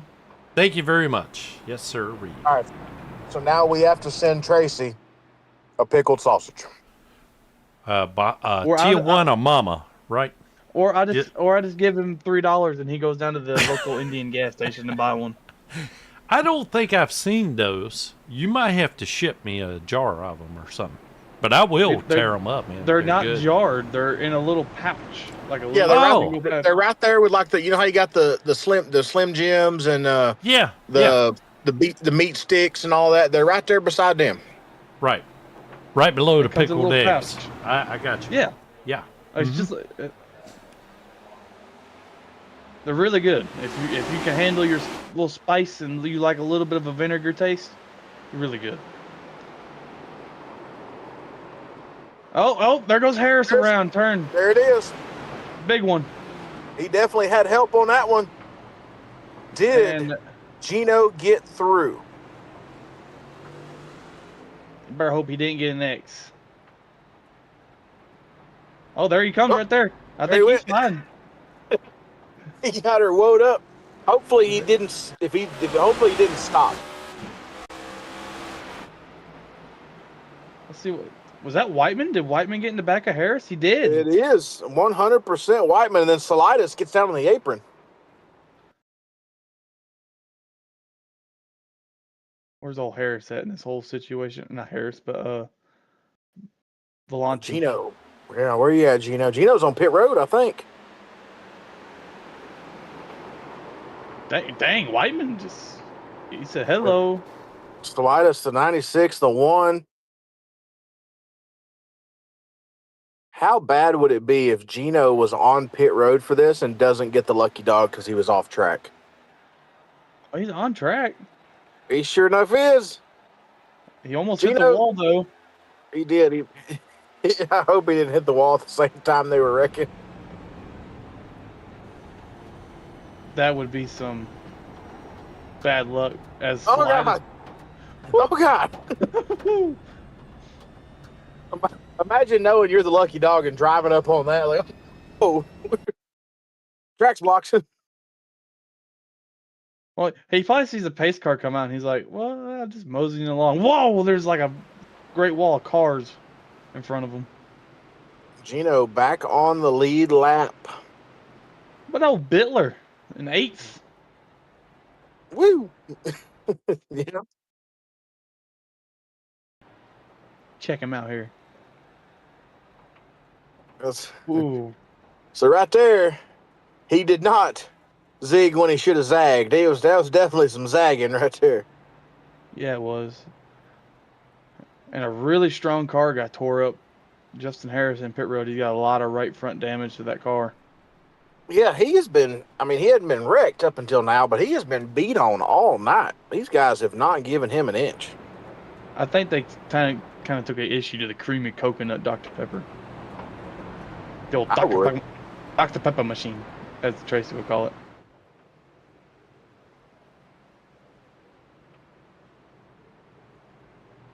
Hey! Old Dave Woolmuth. Make Tracy famous. Oh, Dave, do you got that cooler full of Michelob Ultras? Because I think Tracy's going to come down and party after we get done here. Speaking of party, Jose Mercado is the guest of honor right now in a Black Diamond Motorsports party, as they are on every corner of his car. He's in a sandwich right here. He has nowhere to go. He's got the wall and 4 Black Diamond cars touching every side of his car. Front, back, caddy corner, and behind. It's insane. He said he wants out of here, so he's going to go to the outside of Gilbert. He's going to get away from this. Yep. He steps right up there. 3 wide behind him. Oh, let's see how this pans out. Well, at least we made it through 1. We might make it through 3 and 4 this time. We are. Whoa, Ricardo. Did he blow up? What happened? He spun out. He got loose. He's racing them old Black Diamond boys too hard. Man, I'm going to start talking about drivers, man, because every time I say something about them, like I said earlier, Ricardo does really good throughout the whole race, and then when it comes down to the crunch time, something happens every time. Hey, look, now the BDEs. BDEs, 1, 2, 3, 4. CD Mangrum flexing a little bit of muscle tonight. He's trying to get up there in that top 4.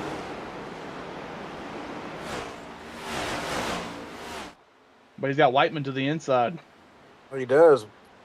So far tonight, that outside line's been the preferred line, though. I hate to say it, I think Pollock might be holding CD up a little bit. Never thought I'd say that.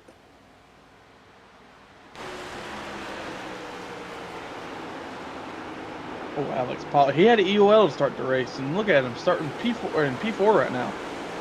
Yeah. Oh, Alex in the wall. What's up with the coconut schemes tonight? Because look at the front end of Whiteman's car, coconut berry Red Bull. Yeah, so it's Red Bull, but I don't know. Is it coconut day or something? This is weird. I don't know. I don't want to. Can we go back to that rear view cam from Alex Pollock? I want to look at something on Whiteman's car. Oh, this really weird theory. Oh, yellow's out yellow again. Flag.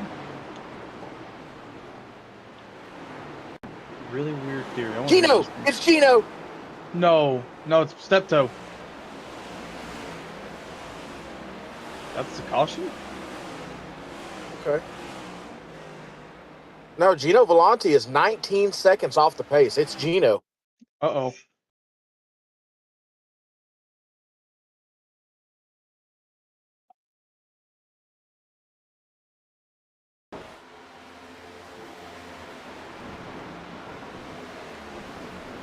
Just cruising right along.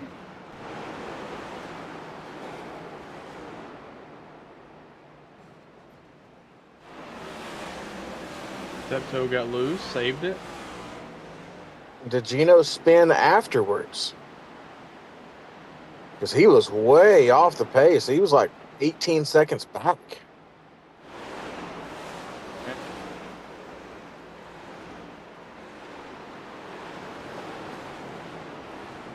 It's got to be going into this corner. No? I guess not. Timing and scoring must have went screwy there, but it showed him 19 seconds back. Well, yellow flag still hasn't come out yet. I was looking at the lights on the track. They were still green. So Gino hadn't. So when we were doing our replay, Gino had not spun yet, so the track was still green.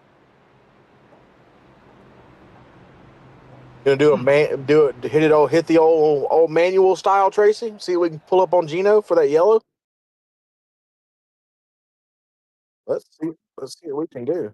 Man, these guys are fast in reverse. They drive faster in reverse than you go forward. True story. Oh, there it is. Haha! I was right. Man. I get told every day that I'm not right at work. It feels good to come home and be right about something. Jerry Salidas. It was. Oh, Preston. Gosh. What a save for Gino. Not a drop of contact. Look at that. Look at that. Keeps her off the inside. Keeps her off the outside. Attaboy. What a heads up by Gino.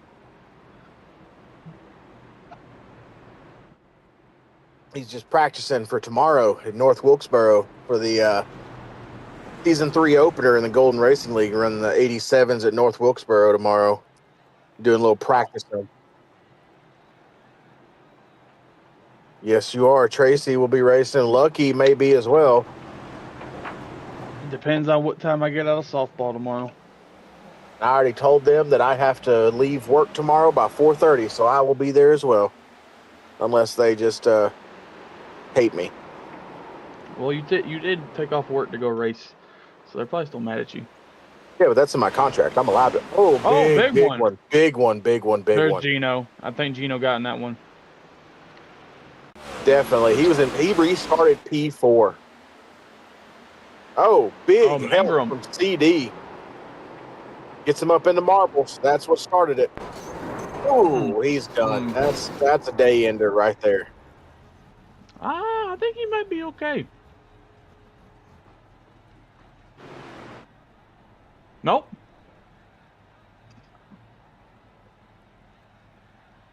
Well, put it in reverse, Terry. There we go.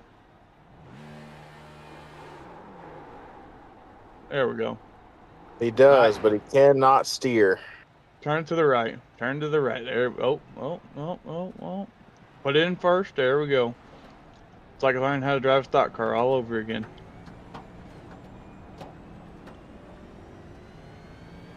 I think that hit knocked off a few years off his brain, so he had to relearn everything. Yeah, what a shove he got from CD Mangrum into the corner. And then just got destroyed by the one of Longworth. Yeah, big shot right on entry. Bittler got in it too. Yep, there's Bittler back there spinning the 1, the 95, the 96.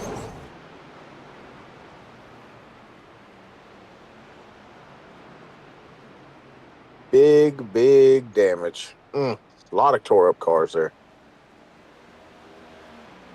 Gino back down to 1 lap down again. Poor Gino. He gets to restart P4 and gets run over. Dadgum.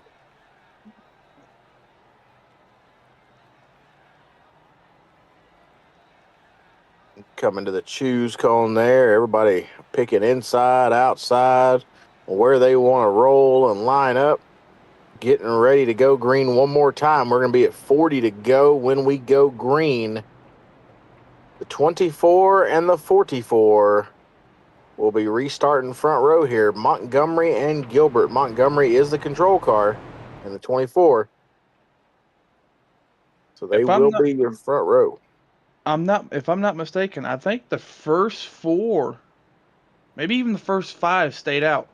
And everybody from 6 on back pitted. I think everybody from 6 on back can make it on fuel. But the top 5, I don't think can. Montgomery, Gilbert, Mangrum, and Craig.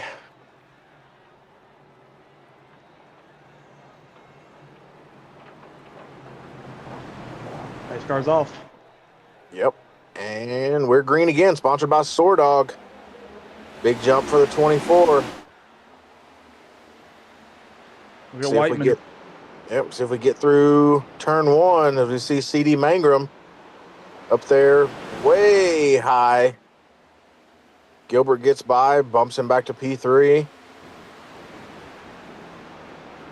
Gino Volante now 3 laps down. That may have been a day ender for Gino. Ooh, a little contact between the 41 and the 3. See, well, we made it through 1 lap after caution. Gilbert diving to the inside. Got a good drive off. Sounds like the 24 is really struggling. Oh, we got a yellow flag. Yellow coming out of turn 2. Oh, no.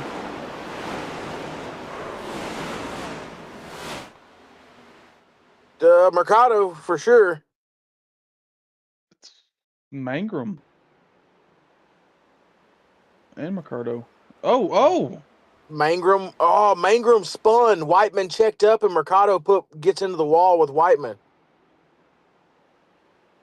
Mangrum spins. Whiteman Whiteman didn't even check up. It was Jose just did the old pinball effect. CD self spins. Running 3rd, I believe. They're 4th at the time. Everybody got tight there. Yeah, very much so. And you see the 3 just self spin, come right on around. Jose squeezes the 41 into the wall and bounces off. He got the worst of that deal for sure. Riding on board with Jose here. Jose got a big run on the corner exit. See Janik diving down. Everybody else trying to scatter. I want to see Janik's POV of that. Oh, man. That's going to be something. There it is. Just cruising along right behind his teammate Pollock. He checks up on entry right there. Gains real quick on entry. Kind of riding through. Oh, goes under Mercado and under CD. Taking the chicane.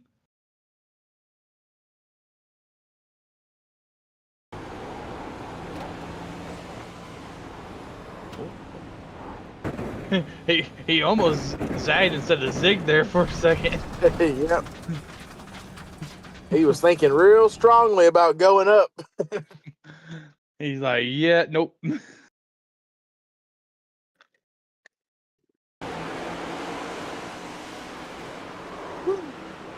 Woo. Whoa, got some air. Whoa. These are next gens, not jumpy trucks. Keep them on the ground, Evan. Yeah, you need the old Dixie horn playing when he comes over those jumps.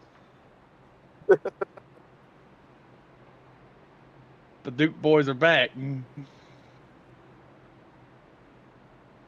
Duke Diamond Motorsports.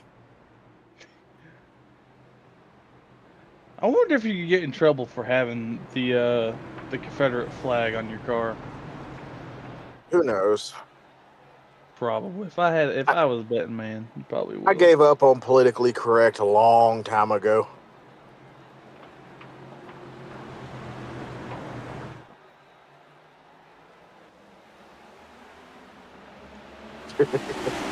We all are. Back to green here. Gilbert, big jump. Gets out there early. Tired? Oh, Lewis. Janik. No, that was Lewis. Craig. Craig and Lewis. Oh no.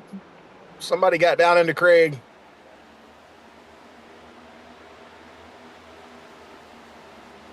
Yeah, somebody knocked Craig down the track. It would have been the 33 of Lewis. He got loose off a full or two.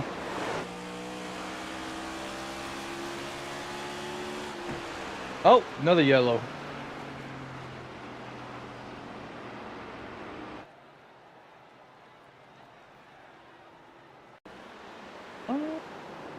Take a look here. Oh, 3 wide. And boom. Yeah. Oh, Oh, Janik. I think Janik might be okay. I don't see no damage. Oh, nope.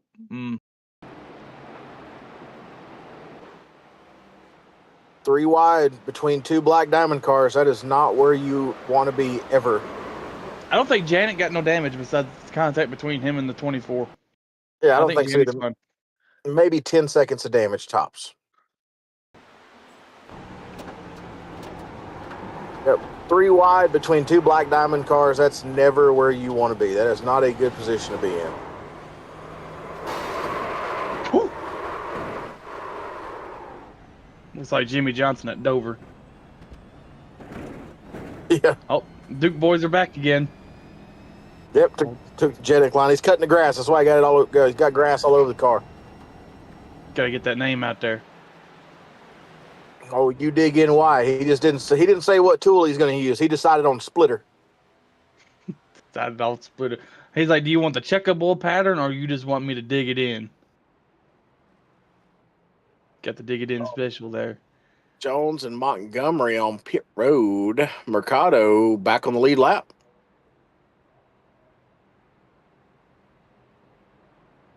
Gino Volante, P17 currently. That's where he's going to finish, I believe. No, he's back out there. He's going to be making more laps, trying to gain as many positions as he can because he is on the bubble right now, trying to gain as much as he can on Dale Beck. Look who sneaked their way into the top 10. Oh, Samuel Longworth. He has been involved in a lot of incidents, too, to still be out there surviving. Hell of a job. You got 2 Red Bull cars out there tonight. Oh, that rear end's tore up. So is the front. That's every Red Bull car. They're always tore up. Except Whiteman. I don't think his car's that tore up. What's this? It's coconut. Nice coconut. It's beat up enough. It's coconut.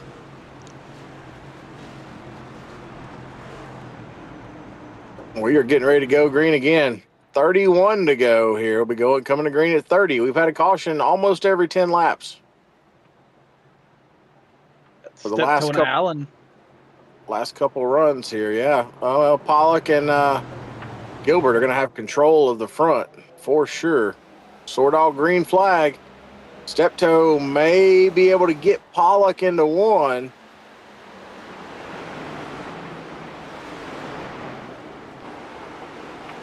I think you got him. I think he might be clear. No. Oh. Not yet, and he's got another black diamond car pushing him. Oh, set him into the corner. Yep. We've seen a lot of that tonight. Those guys just giving them bumps on entry every corner, and it's caused a lot of incidents. Lewis is being really aggressive right now. Trying to get on up there. 29 to go. Almost 4 wide.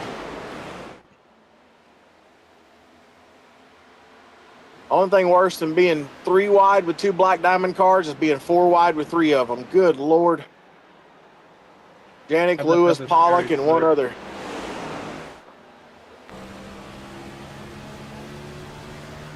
Janik's just trying to find a way through this mess here to get back up to his teammate Gilbert.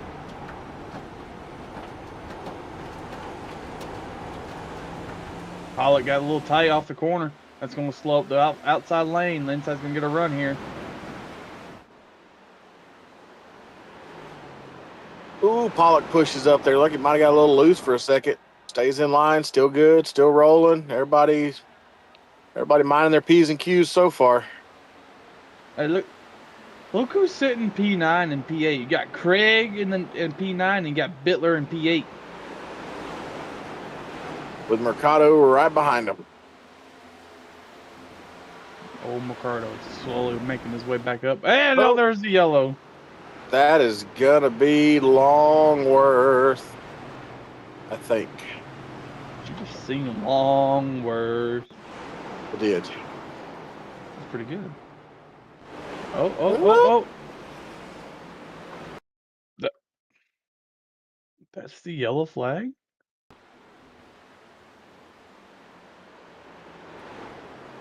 I mean, that shouldn't be a yellow flag, though. I mean, well, these cars are really stepping out a lot on entry. I think I just saw why.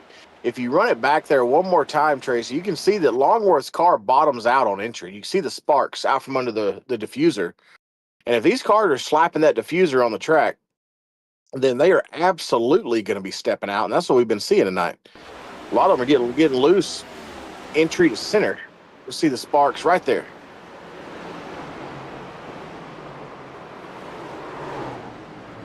The diffuser slaps the ground. It's not a good sign.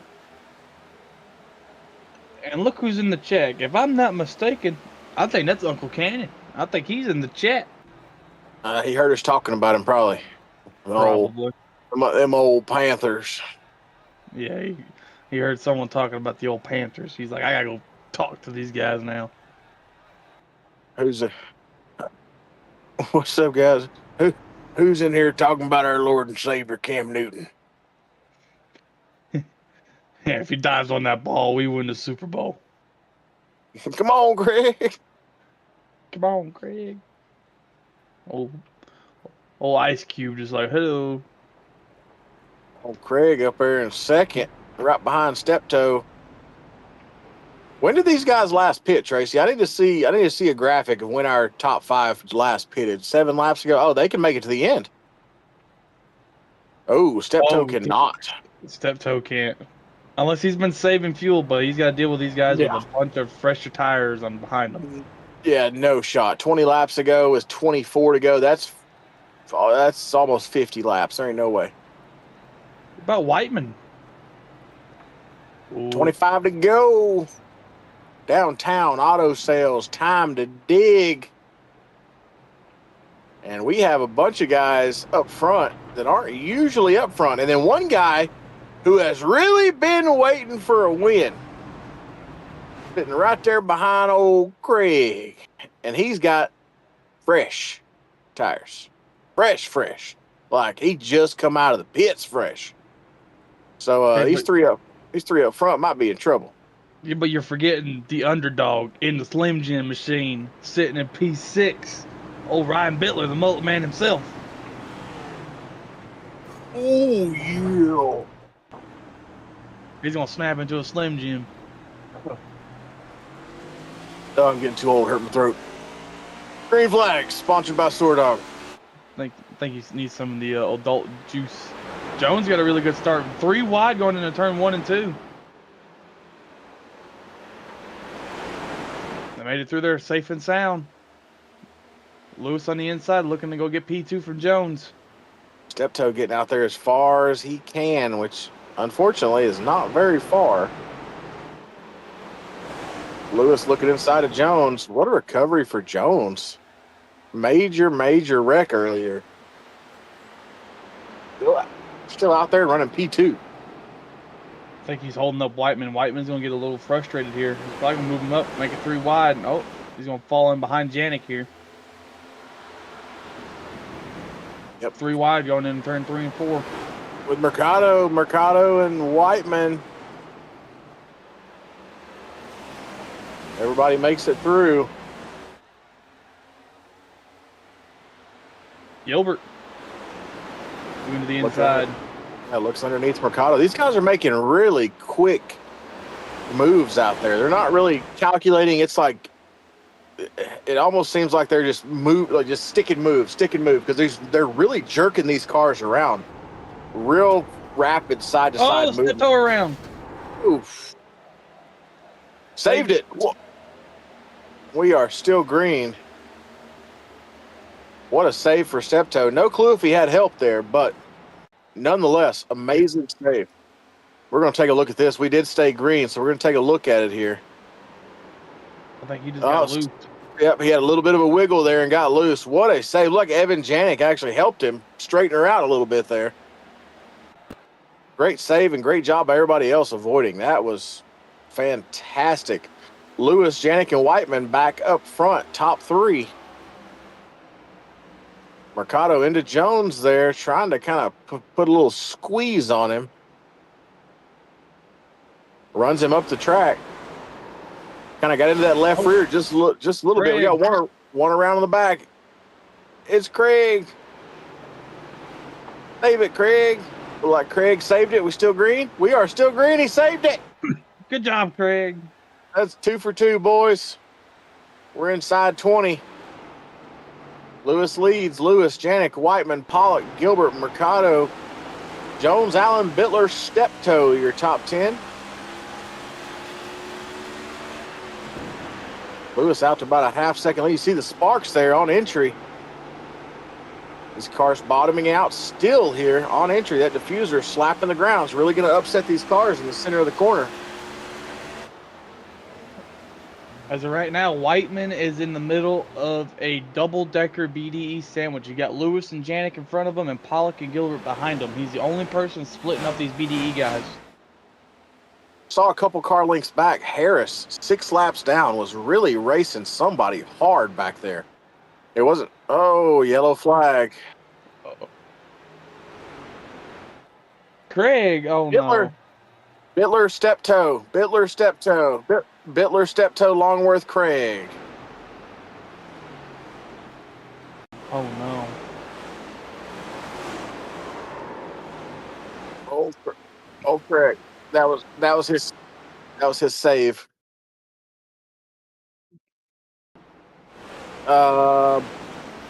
Bittler. Bittler.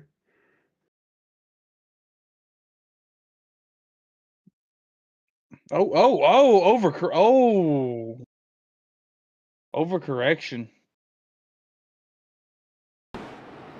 Yep, Bittler gets loose right here. Tries to grab it. Comes right back. Ooh, him and Steptoe butter. Oh, and Longworth gets another one. And Gino. And Gino. Oh no. Did Gino get more? I don't think Gino Yeah. got any of that, did he? Yeah, he did. He got in the Longworth.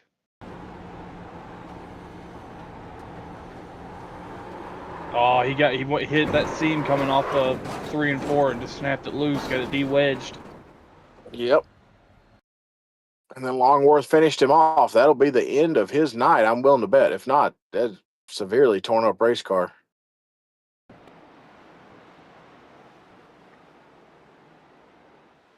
See Harris here battling with Longworth. Harris multiple laps down. And there goes the damage to Gino. Yep, Gino got in it as well.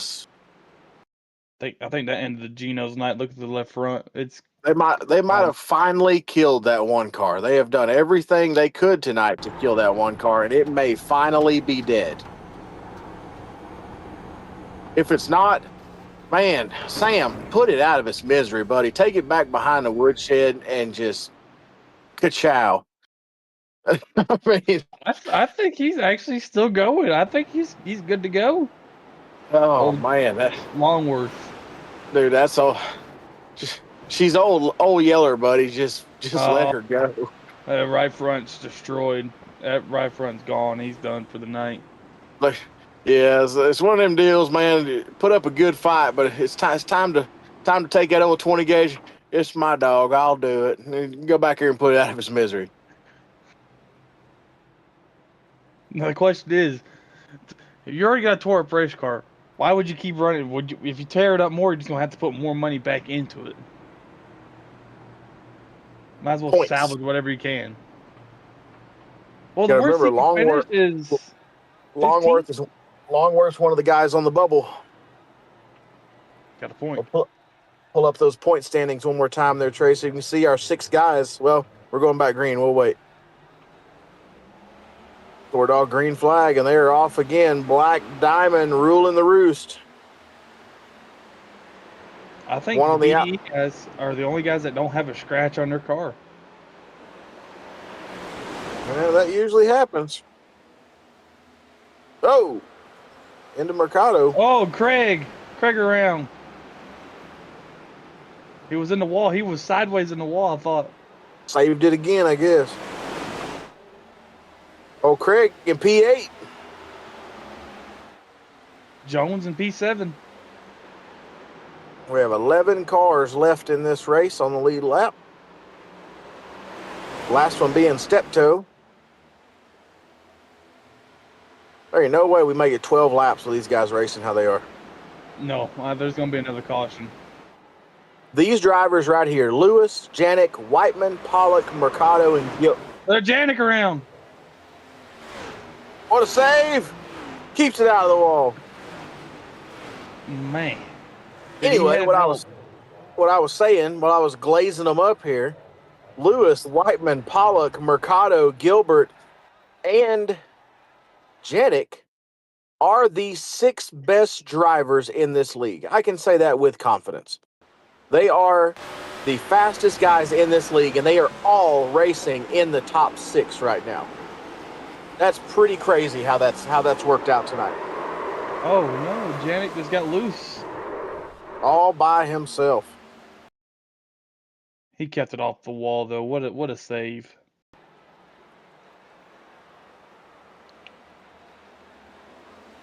Woo, look at the guys behind him getting all wadded up. You're going to restart with less than 10 to go. I just want to point out what driving mind he had. When he spun it around, he saw that car was going to do another 360. He floored the gas to make sure he kept it off the wall.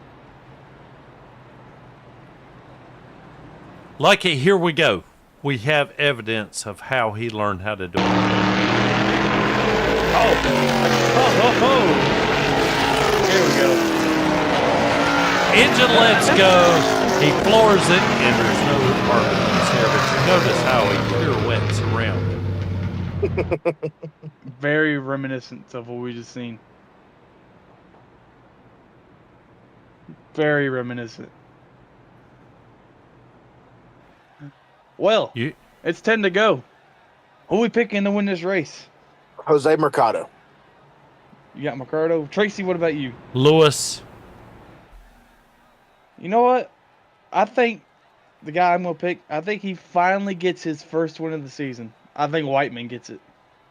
Let's say Jose has had to pass more cars, more times than anybody else in this field, and he's back in the top 4 again. If I'm these guys, I'm worried about Jose Mercado because he has raced his way through the field 3 times already and is back here again. I don't discount that not one bit. Mercado has definitely flexed his muscle tonight, but I just don't think there's going to be 8 laps to go. I don't think that's going to be enough here, but we'll see. For sure, he's going to be starting second row inside. It's going to be so yeah. Whiteman and Mercado will be your inside row. Yeah, BDE all on the outside. Yep, BDE all outside. Steptoe, 3rd car in line on the inside. Janik, 4th car in line on the inside.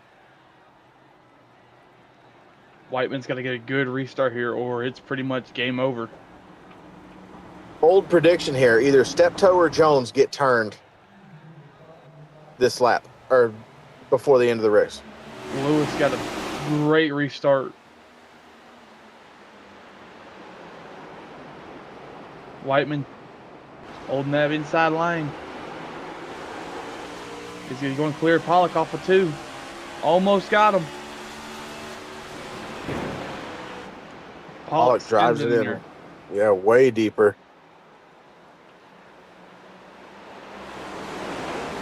Whiteman's going to be clear.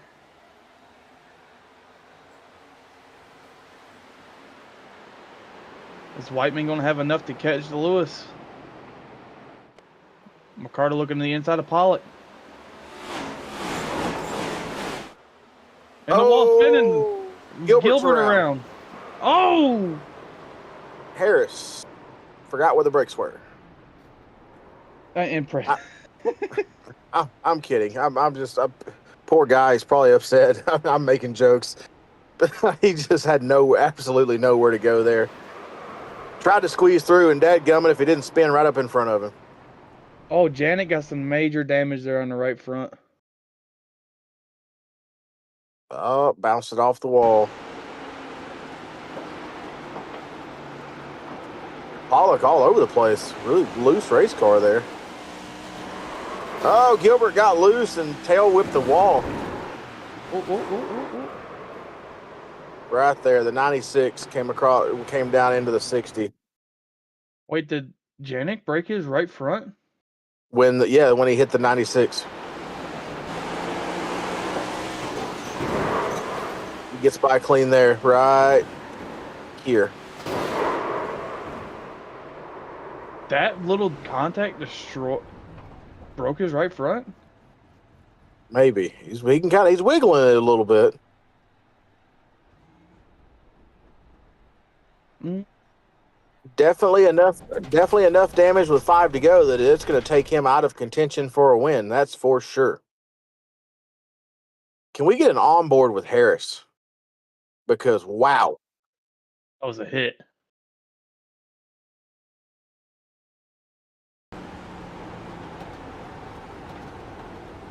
Justin Harris out of Mooresville, North Carolina. Cruising along, trying to get a few more laps in. P12. He sees the smoke. Oh! Everybody, I hate when that happens. You're just cruising along, you don't know where anybody is, and then all of a sudden, the car in front of you decides to dart out, and boom, you're left plowing the guy that's sitting sideways in the track. Jump scare. Yeah, exactly. Jump scare. Perfect way to describe that.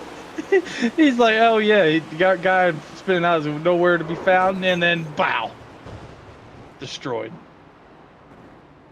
Well, at least he was able to slap the hood back down. And then Preston's like, sorry, buddy. Preston was a little confused.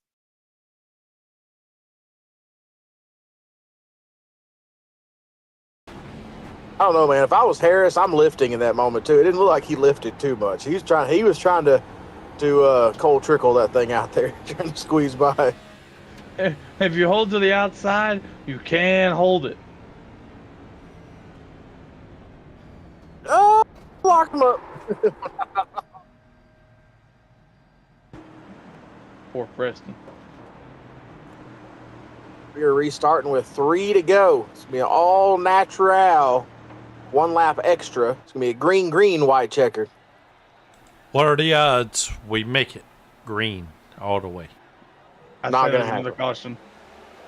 We got 10 cars left in this race, and we ain't making it to the end.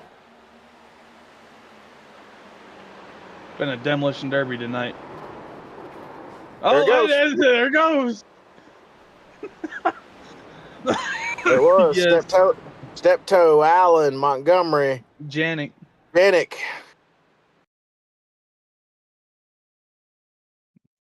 What happened? Oh, whoa, 4 wide. Oh, Wait a Craig. minute. What happened with Craig? Did Craig send step toe off in there? What are you doing, Craig? What are you doing, Craig? Come on, Craig. Come on, Craig. He Sure did. enough. Oh, And then Janik. Janik overdrove entry. Well, I think Craig hits the 87. The 87 gets loose, and then Janik. Might have come down into Janik. I could see that. I think Craig skipped by that though. I think he did. It's very Friday of you, Craig. Very. Yeah, sure enough, it knocked him right down the track. Split part in the Red Seas right there.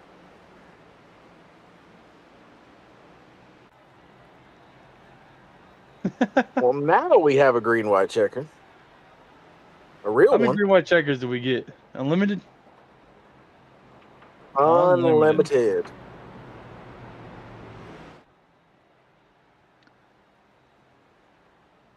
Oof.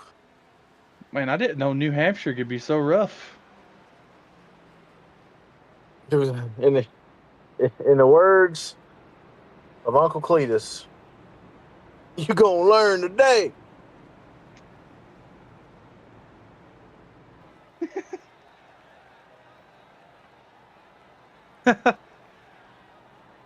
Oh man, the eggplant microphone. That's right.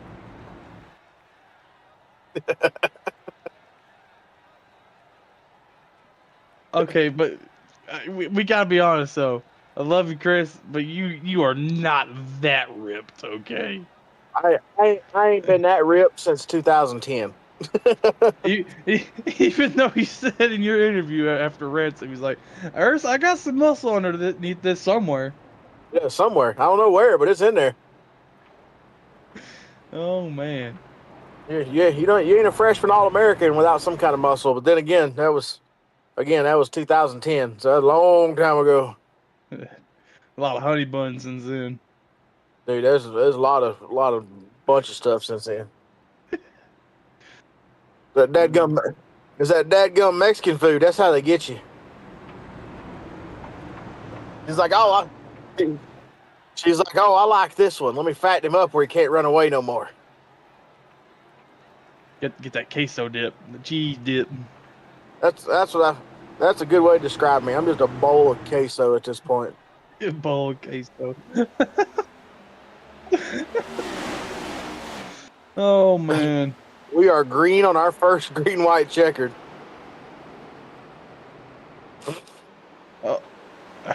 Oh, Lord have mercy. Oh, Oh, Lewis the got leader loose. spin. Wait a minute. Pollock takes the lead.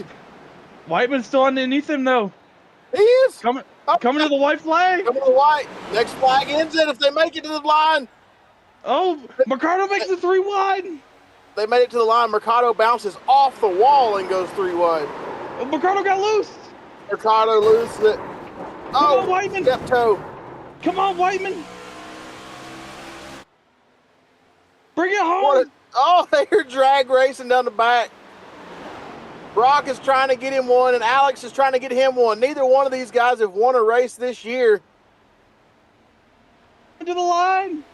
Pollock gets it. No. Damn it. Oh, Whiteman second, Lewis third. Lewis third after spinning out, leading the dadgum thing. I'm glad he finished third. I want to make not really rub it in, but I want to talk about that for sure. Finishing third after leading the dadgum thing. Man, what a finish. Pollock got him one.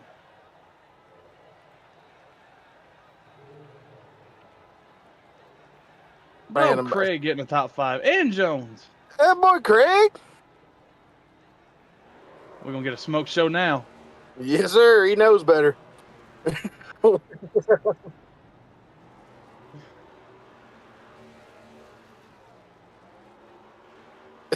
Yeah.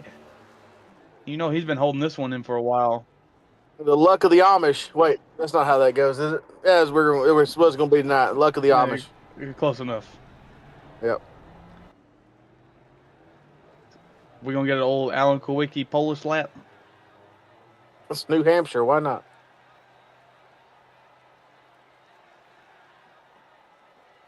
Funny story, unrelated to this, but Spire, the reason they started number 7 was because their first race shop was actually Alan Kowicki's last race shop. When they purchased the building, it was actually Alan Kowicki's old race shop that they started Spire Motorsports in. Huh.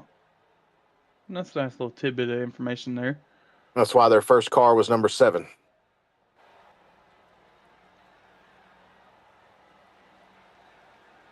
Yep, it's okay. At least he's top 3. Go 33. Yeah. You gonna burn it down again just. Oh, look, yeah. Yeah. Oh, they lost a point. I like it when they hit the wall.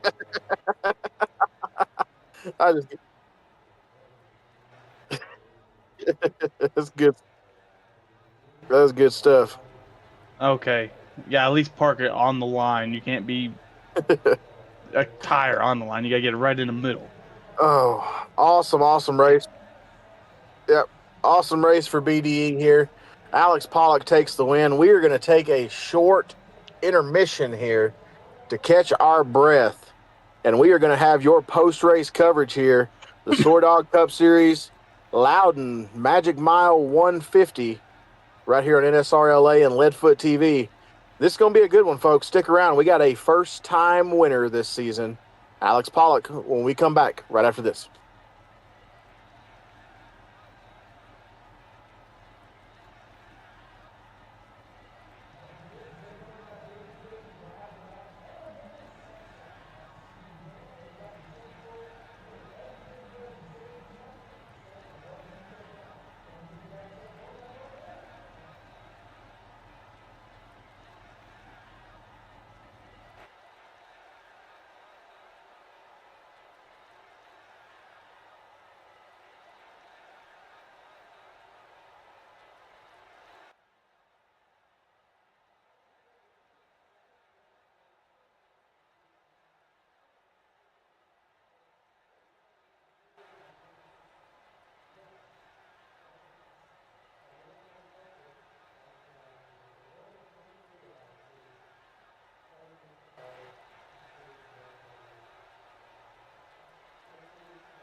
Welcome back to NSRLA and the SoarDogg Cup Series. We are here with your top 3 finishers, and I believe our very own producer not much doesn't prefer the announcing side. He's good at it. He says he's not, but our very own Tracy Brown has caught up with our 3rd place finisher. Who you got down there, Tracy?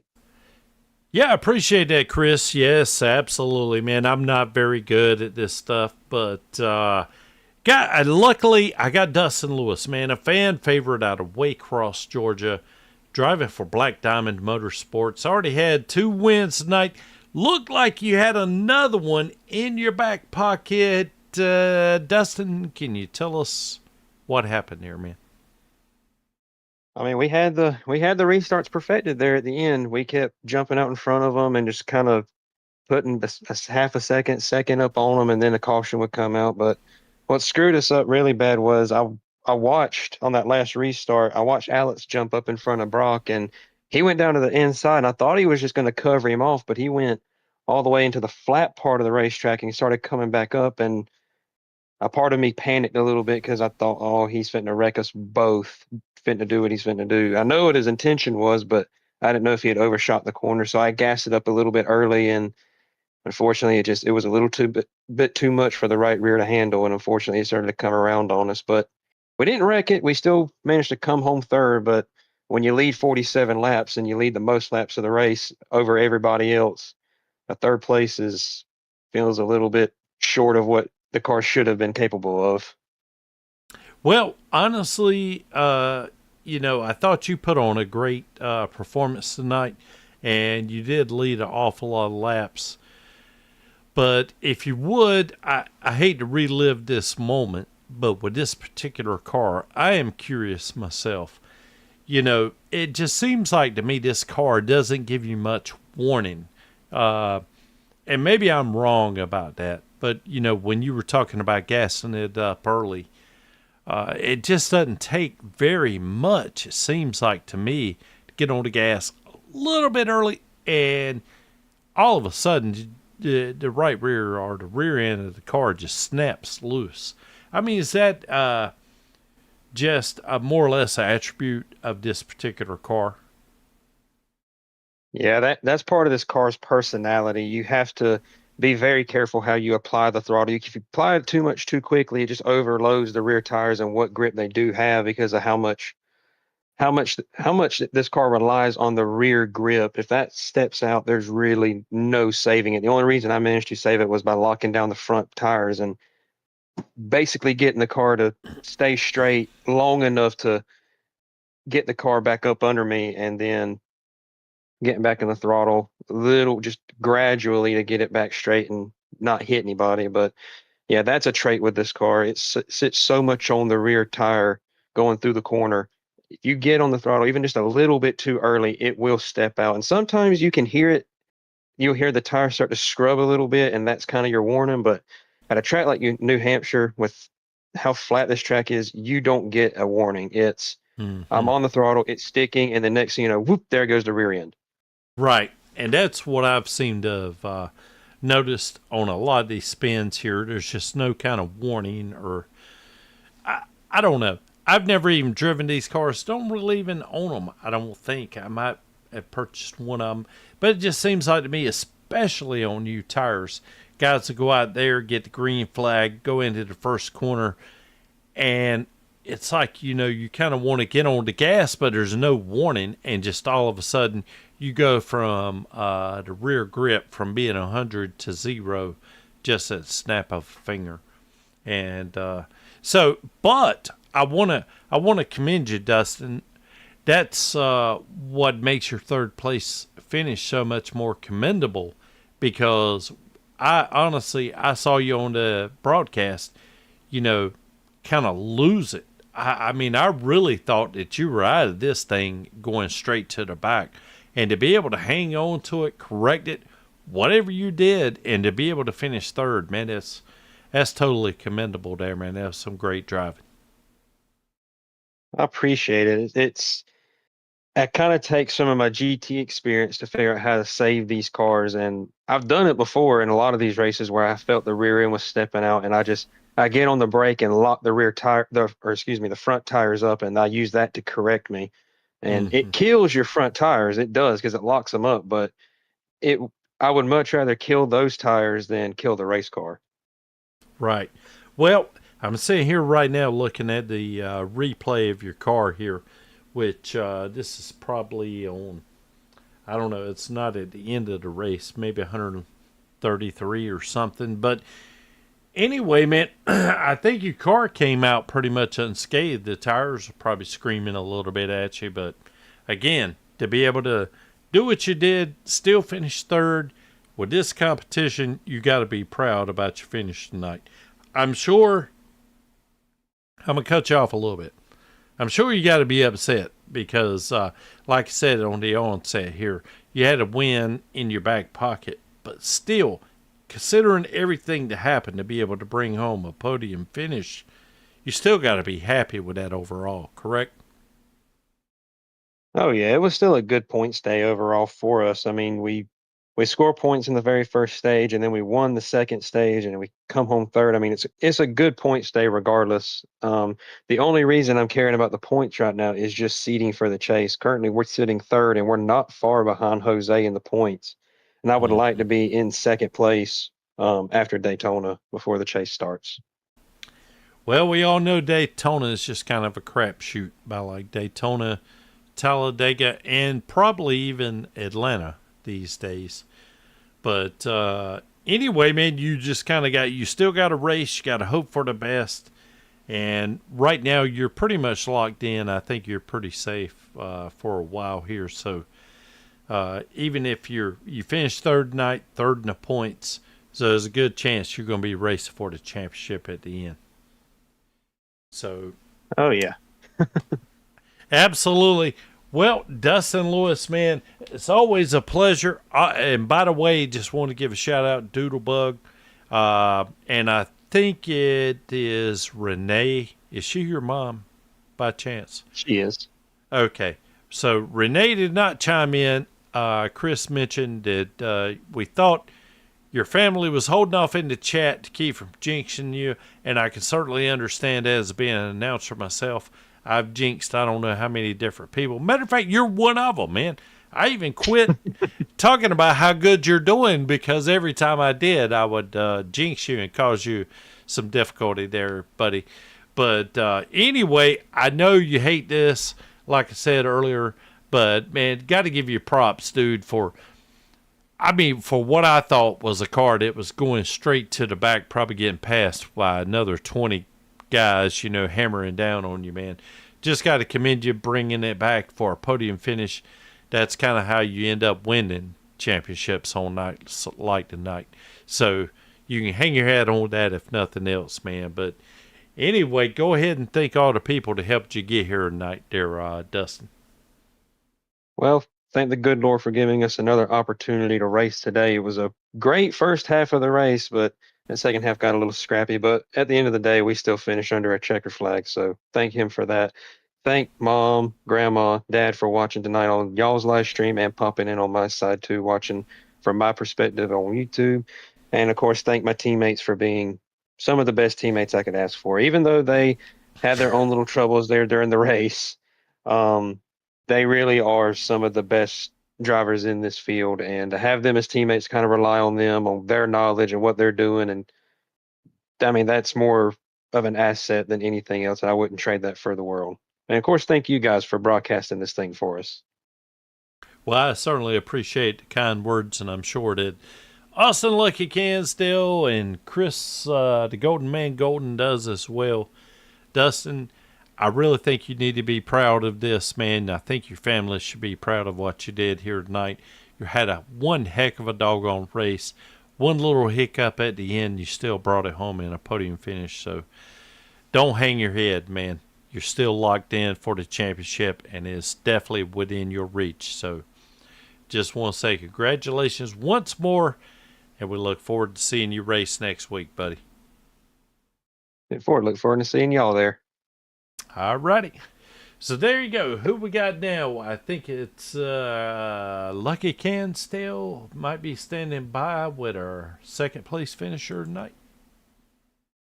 Thank you, Tracy. Yeah, I'm standing by with our second place finisher tonight, Mr. Brock Whiteman. Started on the pole tonight, looked really fast in the beginning of the race, got mired back in traffic there in the middle there, and just couldn't get past a bunch of the top 3 car guys there. And you got there at the very end of the race. You looked very fast. You were sitting there battling with Pollock and Lewis there. Just run through your mind real quick on how you was sitting there trying to set up for that final run there. Yeah, it's interesting, I guess. It was a little bit harder to pass than I thought. Especially like in the middle of the race, we really flubbed on that first start. Just I had never shifted into fourth out of two, so that's where all that wheel spin came from. And I mean, we were lucky to get an early caution, I think. So I mean, that was so long ago. I don't even remember what happened the first stage, but we kind of knew that where we were going to be, and that was inside the top 5 for most of the race, and then we had a bad shoes, just kind of not really paying attention, and that kind of threw us at the back. But I mean, we just kind of worked our way through it, just kind of picking off drivers as we went, and then the last pit stop we had. With like 25 to go, whatever that was. We just took 2 tires. That was where most of those positions came from. And then we were able to just kind of, hold it behind Evan. And then, everybody just kind of kept, hitting each other, trading paints and all that. And we were just kind of able to avoid most of it. And then Evan spun right in front of me on that, I think the first green white checkered or somewhere around there, and it's all just a blur right now. And then yeah, we find ourselves, I guess leading technically, going into turn 3, just side by side with Alex. Don't really know what more I could have done. I felt like I gave myself the best shot by kind of cutting the corner down and taking, a little bit of a shorter line. But I mean that outside is quick, just a little bit more banking. So I kind of knew it was going to be close. I honestly was hoping that it would be a little closer than 7/100ths of a second or whatever the gap was, because that obviously would have made for a little better of a finish in my opinion. But to finish second, at least in a manner of that where we had a shot to win, I'm okay with the result. Obviously the losing out at North Wilkesboro was tough, and then Indy, we messed up something. I think it was something on pit road I messed up. I think I was just speeding. So we kind of messed that up. I just kind of lost a few positions doing that. So to not win sucks, but at least second's a good finish, and at least it was a good finish in general. So just more strong momentum going into the playoffs. One more race at Daytona, so I was kind of hoping that we would have a win or two by now going into the playoffs. But obviously, the winning in isn't here anymore, so it's all just chase format like it is in real life. So the wins aren't super important. It doesn't seem to be hurting me that much. I'm running 4th. I don't have a win. So kind of feeling like Ryan Newman in 2014, where he made the championship 4 without winning a race, I think. So, or even I think Matt Crafton did it once in the trucks. Didn't win a thing, and he ended up winning the championship. So hopefully there's a little bit of that magic for this 41 team. But yeah, it's just another good finish. Shame it's not one more, but we'll keep chugging along, and I think eventually it's gonna happen. We'll get a win sticker on top of this race car. Yeah, I was gonna more refer you to this season's Christopher Bell. You've been so Mhm. close so many times, and it's just. I was talking to you before we came on air. With 10 laps to go, I picked you to win the race because I've been wanting you to get your first win because you've been so close so many times ever since I became an announcer over here. You've been there so close so many times, and I was really hoping you'd get your first one. But Going into Daytona next week, it's the last race before the cutoff. Do you have any type of mindset going into Daytona? I kind of remember last season when we went into Daytona for the last round of the regular season. We kind of came off another string of bad results. And we kind of just went out there with the mindset of I'm not going to settle for anything less than first. I got to scroll back a little farther in my Instagram post to kind of see where we actually ended up in that race, but it's going to be the same thing. I'm just not going to hold back. I'm not going to do like a whole like evil, vigilante type thing where I'm going to be super aggressive and all that. I can't afford to be super aggressive, but we're going to try our best. And I know that there's going to be a lot of guys up at the front that usually aren't up at the front because it is a drafting track. And there are probably going to be a few more guys that are just going to come out because it's Daytona and they haven't raced in a couple weeks. So it's going to be really tough to figure out who's going to be good to draft with. I don't have any teammates in Cup anymore. Michael hasn't shown up in a while. I think his last race was back in Bristol. So we're going to be running out there by ourselves for most of the time, at least, trying to find some help in the first couple laps. So we'll see what we can do. I think if anything, if I can just like stay on the back of the Black Diamond cars, I think that'd probably be the best because I know that they're going to hook up pretty easily. So, but just got to try to stay up at the front at Daytona and just avoid the wrecks. That's going to be the biggest thing for us, and hopefully we can do that.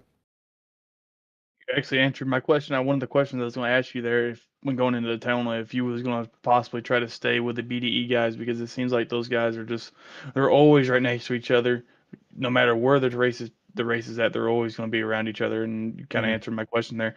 But after Daytona, you got the Chase, you got Auto Club, Gateway, Bristol, Kansas, Las Vegas, etc. You probably know the schedule a little bit better than I do.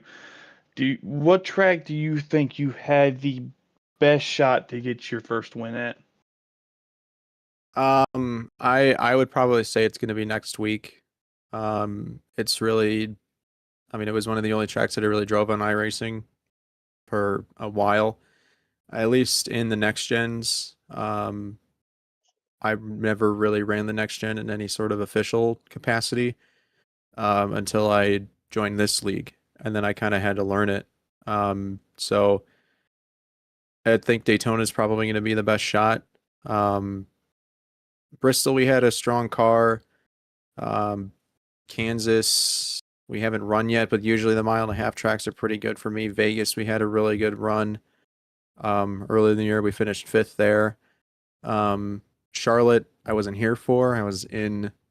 Oh no, I wasn't. I think I was working for Charlotte, so I wasn't there for that. But usually the mile and a half tracks have been at least recently the best tracks. Um, and then Phoenix, maybe not. And then we got one more plate track with Talladega, so that would probably be another top 2 there, Daytona and Talladega at least coming up. Martinsville will just survive. If I got to drive in the back in 28th the whole time, I'll do it just to get to the end. And then Homestead, I don't know, but at least the 2 plate tracks in probably Kansas, Vegas, Charlotte. I think somewhere in there, it's probably going to happen. I'd like it to be next week just so I can get it out of the way and it's not something, it's that the chip on the shoulder is gone. But hopefully at least one this year we'll get. But if it's going to be one of these races coming up, it's either going to be next week, Kansas, Vegas, Charlotte, or Talladega. Well, good luck, good race tonight. You finished P2. Hopefully you can finally get that chip off your shoulder and get your first one. Hopefully it's kind of similar to Carson Ho so far. You can go out there and really celebrate because it's your first one. We noticed Mhm. you had Red Bull, the Coconut Edition. There was another car out there that had coconut on it. I think it was a 28 of Harris. It was a really good looking paint scheme you had it on tonight. You going to throw anything else coming into the chase? You going to throw a little pizzazz in it? At least the only thing I have left is Gateway in Kansas, if I'm there, it's going to be the regular Red Bull. Maybe I'll keep the special flavors going. I don't know. But hopefully we get an announcement soon of the winter flavor for Red Bull, and I have that set aside for Talladega. So hopefully Talladega, there's a special, at least the winter flavors out by then, or at least it's announced, so we know what it is, and I can make the paint scheme. So at least Dega will have this special paint scheme for that with the special flavor, but Gateway and Kansas will just be the regular Red Bull schemes. At least for now, that's all I have. Well, again, congrats on your P2. Go ahead and thank your sponsors and the people that got you here tonight. Yeah, big thanks once again, Red Bull, for being on the card today. Constellation as well, being the primary sponsor of this Maverick Motorsports team. Sirius XM, Wingstop, Harry's, Colin as well for being such a great teammate in the trucks in the National Series, getting a second place last week at Richmond in the National Series. That was really good for him. Everybody back home, Luke, Drew, Alex, Ryan, Tony, Nolan, for all the support every single week. I appreciate it. And then obviously, big shout out for you guys for being here every week and putting on one of the best iRacing broadcasts, I think, out there. You guys are awesome.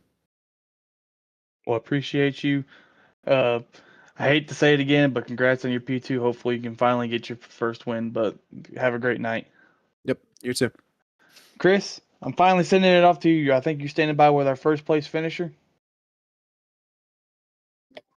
Yes, sir. I have made my way down once again to the vet to track victory lane.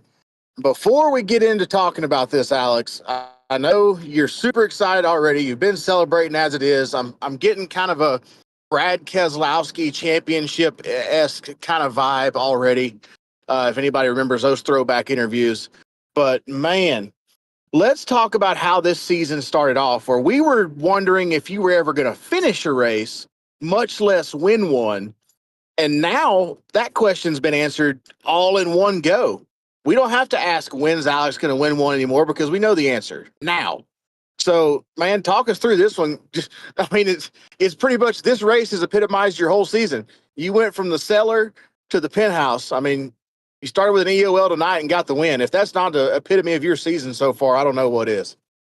Right, heard that. Yeah, I think we only finished like the first maybe 50% of the first 15 races. It was wild. We couldn't stay out of the carnage, and thankfully tonight it was full of carnage, and somehow we managed to stay out of all that. We had a brief little sideways spin. I wouldn't say it was a full spin, but we got a little sideways. We were able to save it, but there was a caution soon after, so we came down, put tires on it, and kind of regrouped. So we had to drive from the back twice this week to get up front. Definitely didn't have the best car. Probably had a fifth place car, but thankfully my teammates all had some issues. Sucks for them, but it ended up benefiting the 92 team tonight. For sure. So the biggest question that's been looming, I mean, we've talked more about his second place finishes than we have your DNFs. And the big question I have for you with that is, with Brock Whiteman finishing P2 again, knowing that both of you guys are so hungry, wanting your first win this season, both of you guys trying to get that first win, do you race him any differently than you would someone who, say, already has a win? Is there a different strategy that goes into that? Honestly, no. Me and Brock raced each other very well. I don't think we've had any run-ins really. Maybe once last season.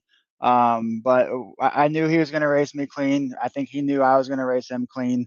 I kind of knew once I got to the quarter panel there on the outside, he was just a fish in the water at that point. He couldn't come up the track to make anything happen. So I knew if I hung there, he wouldn't be able to get out of four, and I would have the run on the outside. So I just tried everything I could to stay there. Kind of held him down the track, and I knew he was. If he did come up into me, he was going to turn across my nose, and we were both wrecking. So, but I trusted him. I think he trusted me to race each other clean. And sucks he finished second again, but he'll get his win here eventually. But I'm happy to get the 92 car in victory lane. For sure. And it definitely looks awesome there. I love the BDE paint schemes. All you guys well, majority of you guys anyway, always matching. Tonight, no different. You guys coming out there, BD. I mean, at one point we looked up, y'all were running 1, 2, 3, 4. Once again, Evan spun out, and here's that kind of brings me into the segue of my next question. Not anything. I don't mean this in any kind of derogatory way whatsoever, but with Dustin Lewis spinning on that last lap, or coming to the last lap there rather, do you kind of feel, I mean, does that spoil the win for you any at all, or does it just not matter? It's still yours no matter what. Nah, it doesn't matter. A win's a win. It sucks it happened to his teammate, but I mean, he has 2 wins. He ran great all race. Unfortunately, he lost it there with 2 to go, but he'll rebound. I'm not worried about Dustin. He's going to be back up front next week and the week after that too. So sucks for him. He probably deserved to win. He led the most laps. I led the last 2, but it's the last one that matters, and we did it. For sure. So huge weight off your shoulders for the rest of the season. I mean, you're already locked into the chase. I mean, everyone right now, you've got 13 out of the 16 guys locked in. So obviously you guys have been locked in for a while. So now you're just racing for seeding. With that off your shoulders now, going into, as Tracy stated earlier, the biggest crapshoot that we have in motorsports, which is Daytona. Do you feel less pressure to go out there and perform, or does it make you want to push the envelope more and take chances that maybe you wouldn't have before? Yeah, I mean, Daytona, we're fairly aggressive regardless. We're very good at the draft tracks, and all the BDE guys. I mean, we're second to none. No one's going to beat us if we're together at any drafting track. So as long as we can get together, link up, stay out of the typical Daytona cartage, we're going to be aggressive and go for the win. We got nothing to lose at this point. This win was kind of unexpected. Didn't think we were going to win tonight, but we got it. Looking at the points here, it moved us up to 5th. In points, only by looks like 1 point separating Andrew Allen from 5th and 6th. So we'll try to keep it clean, and if we can get some more points out of it to lock in the 5th, that will be the ideal goal. But we're still going to go for the win. If we wreck out, we wreck out. We'll be sitting somewhere between 5th and 7th in points, and I don't think that's going to change anything in the chase drastically to where we need to perform next week. So we're going to go balls to the wall and try to go for back-to-back wins. I love it. I love that. I love the mentality, especially with Daytona. I'm a big drafting track guy myself. It's what I enjoy the most, and what I'm the best at on the sim. So I want to kind of switch gears, not to keep you super long from the rest of your team here, but I want to kind of switch gears. We talked about what you're excited about. Which race in the chase are, I guess, for lack of a better term, which one are you really dreading showing up on the schedule? Honestly, none of them. Martinsville, maybe because it's Martinsville and you just got to survive. But Auto Club, we usually run well. Gateway is going to be a good track. I don't think I've ever finished out of the top 5 at Bristol in any of my races in the sim and league races. So Bristol's going to be a good one. Kansas may be that one that kind of could be a little scary because I think I've only raced that track 1 time. So I'm going to have to learn it a little bit. Vegas and Charlotte, they're intermediates, so we should be top 5 easily. Phoenix is one of our better tracks. I think I finished 2nd behind Evan like 3 times in leagues. So maybe Evan won't show up or something, and I'll get that win there. And then Talladega, again, drafting track, should be up front, should be contending for the win. Martinsville should be a good track if we can stay out of the carnage, and then Homestead potentially for a championship. We'll see what happens, but yeah, none of them really dreaded. I think it's a good schedule for our squad, and we'll see what happens. Heck yeah, man. Last thing for you tonight. Not a question, just a statement. 11 out of 10 on the burnout. Especially, so you had a 10 out of 10, and then you went around with the Polish victory lap and then hit us with another little surprise. Solid 11 out of 10 on the burnout. Man, you with the old farmer hat, man, you was driving that thing like a John Deere tonight, buddy. You put her up there. Dude, I tell you what, Ward Burton would have been proud. Ward Burton would have been proud of me. Ward. Ward Ward Burton. Burton. Yeah. Ward Burton. Ward Burton. Yeah, we've been in victory lane in some other leagues and officials a lot recently. I got to thank Travis for that. Since me and him kind of got together, and he's taught me a lot. Of course, Evan is Evan. He's been an alien since I've met him last year, and he teaches me a lot. But Travis really kind of taught me to be more aggressive, and that's helped me get some wins and run more consistently up front. And then you got Dustin on the team as well, who's always up front. So just in our team alone, it's just good competition. It brings out the best in all of us. I think it brings out the best in our competitors that are always running up front. Yes, they get sick of seeing the BDE cars, the BDM cars up front, but it's good competition for them, and it feels good for them, I would assume, to beat us when they come out on top. So yeah, we'll just keep building on this. And again, I can't thank the team enough. Wouldn't be here without all those guys. Perfect. I love that because it goes right into my next segue of who all do you have to thank for this outhouse to penthouse performance tonight. Right. Yeah. Like I said, so the Black Diamond Motorsports team, which translates over to the BDE team. So that's Black Diamond Enterprises. We'll be going live here probably in 2027 to where we'll have setups, we'll have broadcasting, coaching, all kinds of stuff, kind of a one-stop shop for all iRacing. The website will be bderacing.com. So that will probably go live. We're kind of putting out some setups now. We're trying to recruit some house drivers. So anyone listening that's interested that runs official races, you'll get some free setups. We just want you to run the logos on the cars, be a good driver, support the brand well, show up to some testing here and there. So anyone out there interested in that, we are interested in bringing some drivers in. And then shout out to Black Diamond Design. So that's my design company. So if you need a paint scheme, let me know. Haven't made a ton of designs recently. I think the last one I made was Jose's car, which is a good looking one. He didn't run it tonight. Disappointed to see that, but yeah, that's it. Vet the Track, shout out to them. We're in Vet the Track Victory Lane. We'll also be racing, haven't announced it yet, but this is a sneak peek. The Vet to Track Chase is what the chase is going to be called. So we're going to come up with a cool logo, get some cool banners and stuff for that. And then shout out to you guys, Leadfoot TV, for being awesome. Looking forward to finishing the season here with you strong with 11 races left. For sure. It is much appreciated, buddy. It's been awesome to be here. Look forward to the chase for sure. It's very, very exciting. And, man, get back to celebrating with your team. And we'll see you on the next one. Yes, sir. Hopefully we'll be talking again next week. See you guys. For sure, buddy. All righty, Tracy, that was our top 3 for our fans. Lucky, I want to get your final thoughts here, and then I want to get Tracy's final thoughts, and then I'm going to give you my nomination for the Heck Yeah Move of the Race. My final thoughts is first part of the race, really good. It was got a good long green flag run in there, and then cautions started breed cautions. It became a demolition derby, but it made for a very entertaining night because you didn't know what was going to happen. You didn't know when the caution was going to come out, but you knew there was going to be one coming because it just the banking coming from the very bottom of the track to moving up just a little bit upset the car so much, and it caused the car to get loose.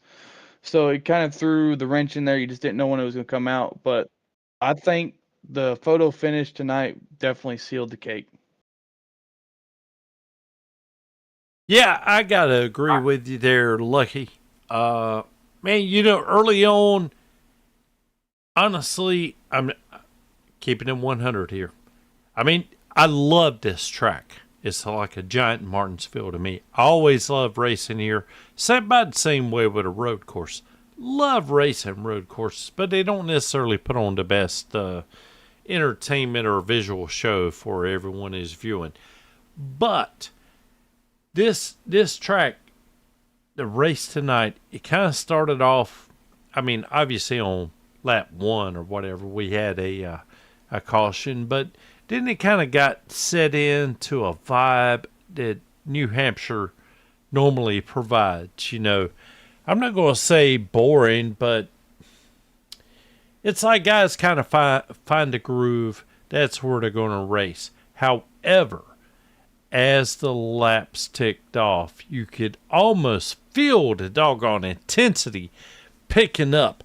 And the closer we got to the end of this race, Man, I mean, we were betting on how many laps they could go before there was going to be a caution. These guys were throwing everything at it.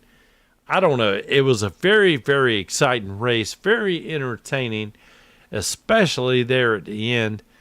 And so many different storylines. I mean, golly, man, you got to give Pollock props for winning his first race of the season. The guy's been there for so many different, so many races. Weidman, exact same thing. Man, dude's come up in second place, I don't know how many different times now. And even Dustin Lewis, the guy, I think he's only had 2 wins tonight, had one what appeared to be locked up, just got into it just a hair. Got a little bit gun shy from someone coming at him and went for first to third. But even there, got to give my man credit for keeping the wheels under him, keeping it straight, keeping a good, holding a good wheel, and bringing it home still with a podium finish. So there's so many different things that happened tonight that was pretty unique. It was actually turned in, I would say, man, I don't know, maybe after the first third, everybody just kind of filling this track out, especially with the fog, not able to see out their windshield, you know what I mean, having to use Rain-X and everything on the inside. After that, it was just a totally doggone exciting race, full of strategy and exciting racing to the very end, to a pure photo finish there at the very end, with Pollock only winning by 72 thousandths of a second. I love it. Really? I love the tape. I love the insight. You guys both hit the nail on the head. But now, the moment that everybody waits for, the heck yeah move of the race. My nomination is Evan Janek's spin, where he was pirouetting and able to keep the rear of the car off the wall. I gotta give him that one just for the sheer driver skills of not getting a scratch when that happened. I agree with you, but I got to, Tracy here, got to give it to Dustin Lewis, leading the race, last lap. I know this sucks to get to nominate someone for this, goes from first to third. My man, I thought the car was gone. Honestly, I did.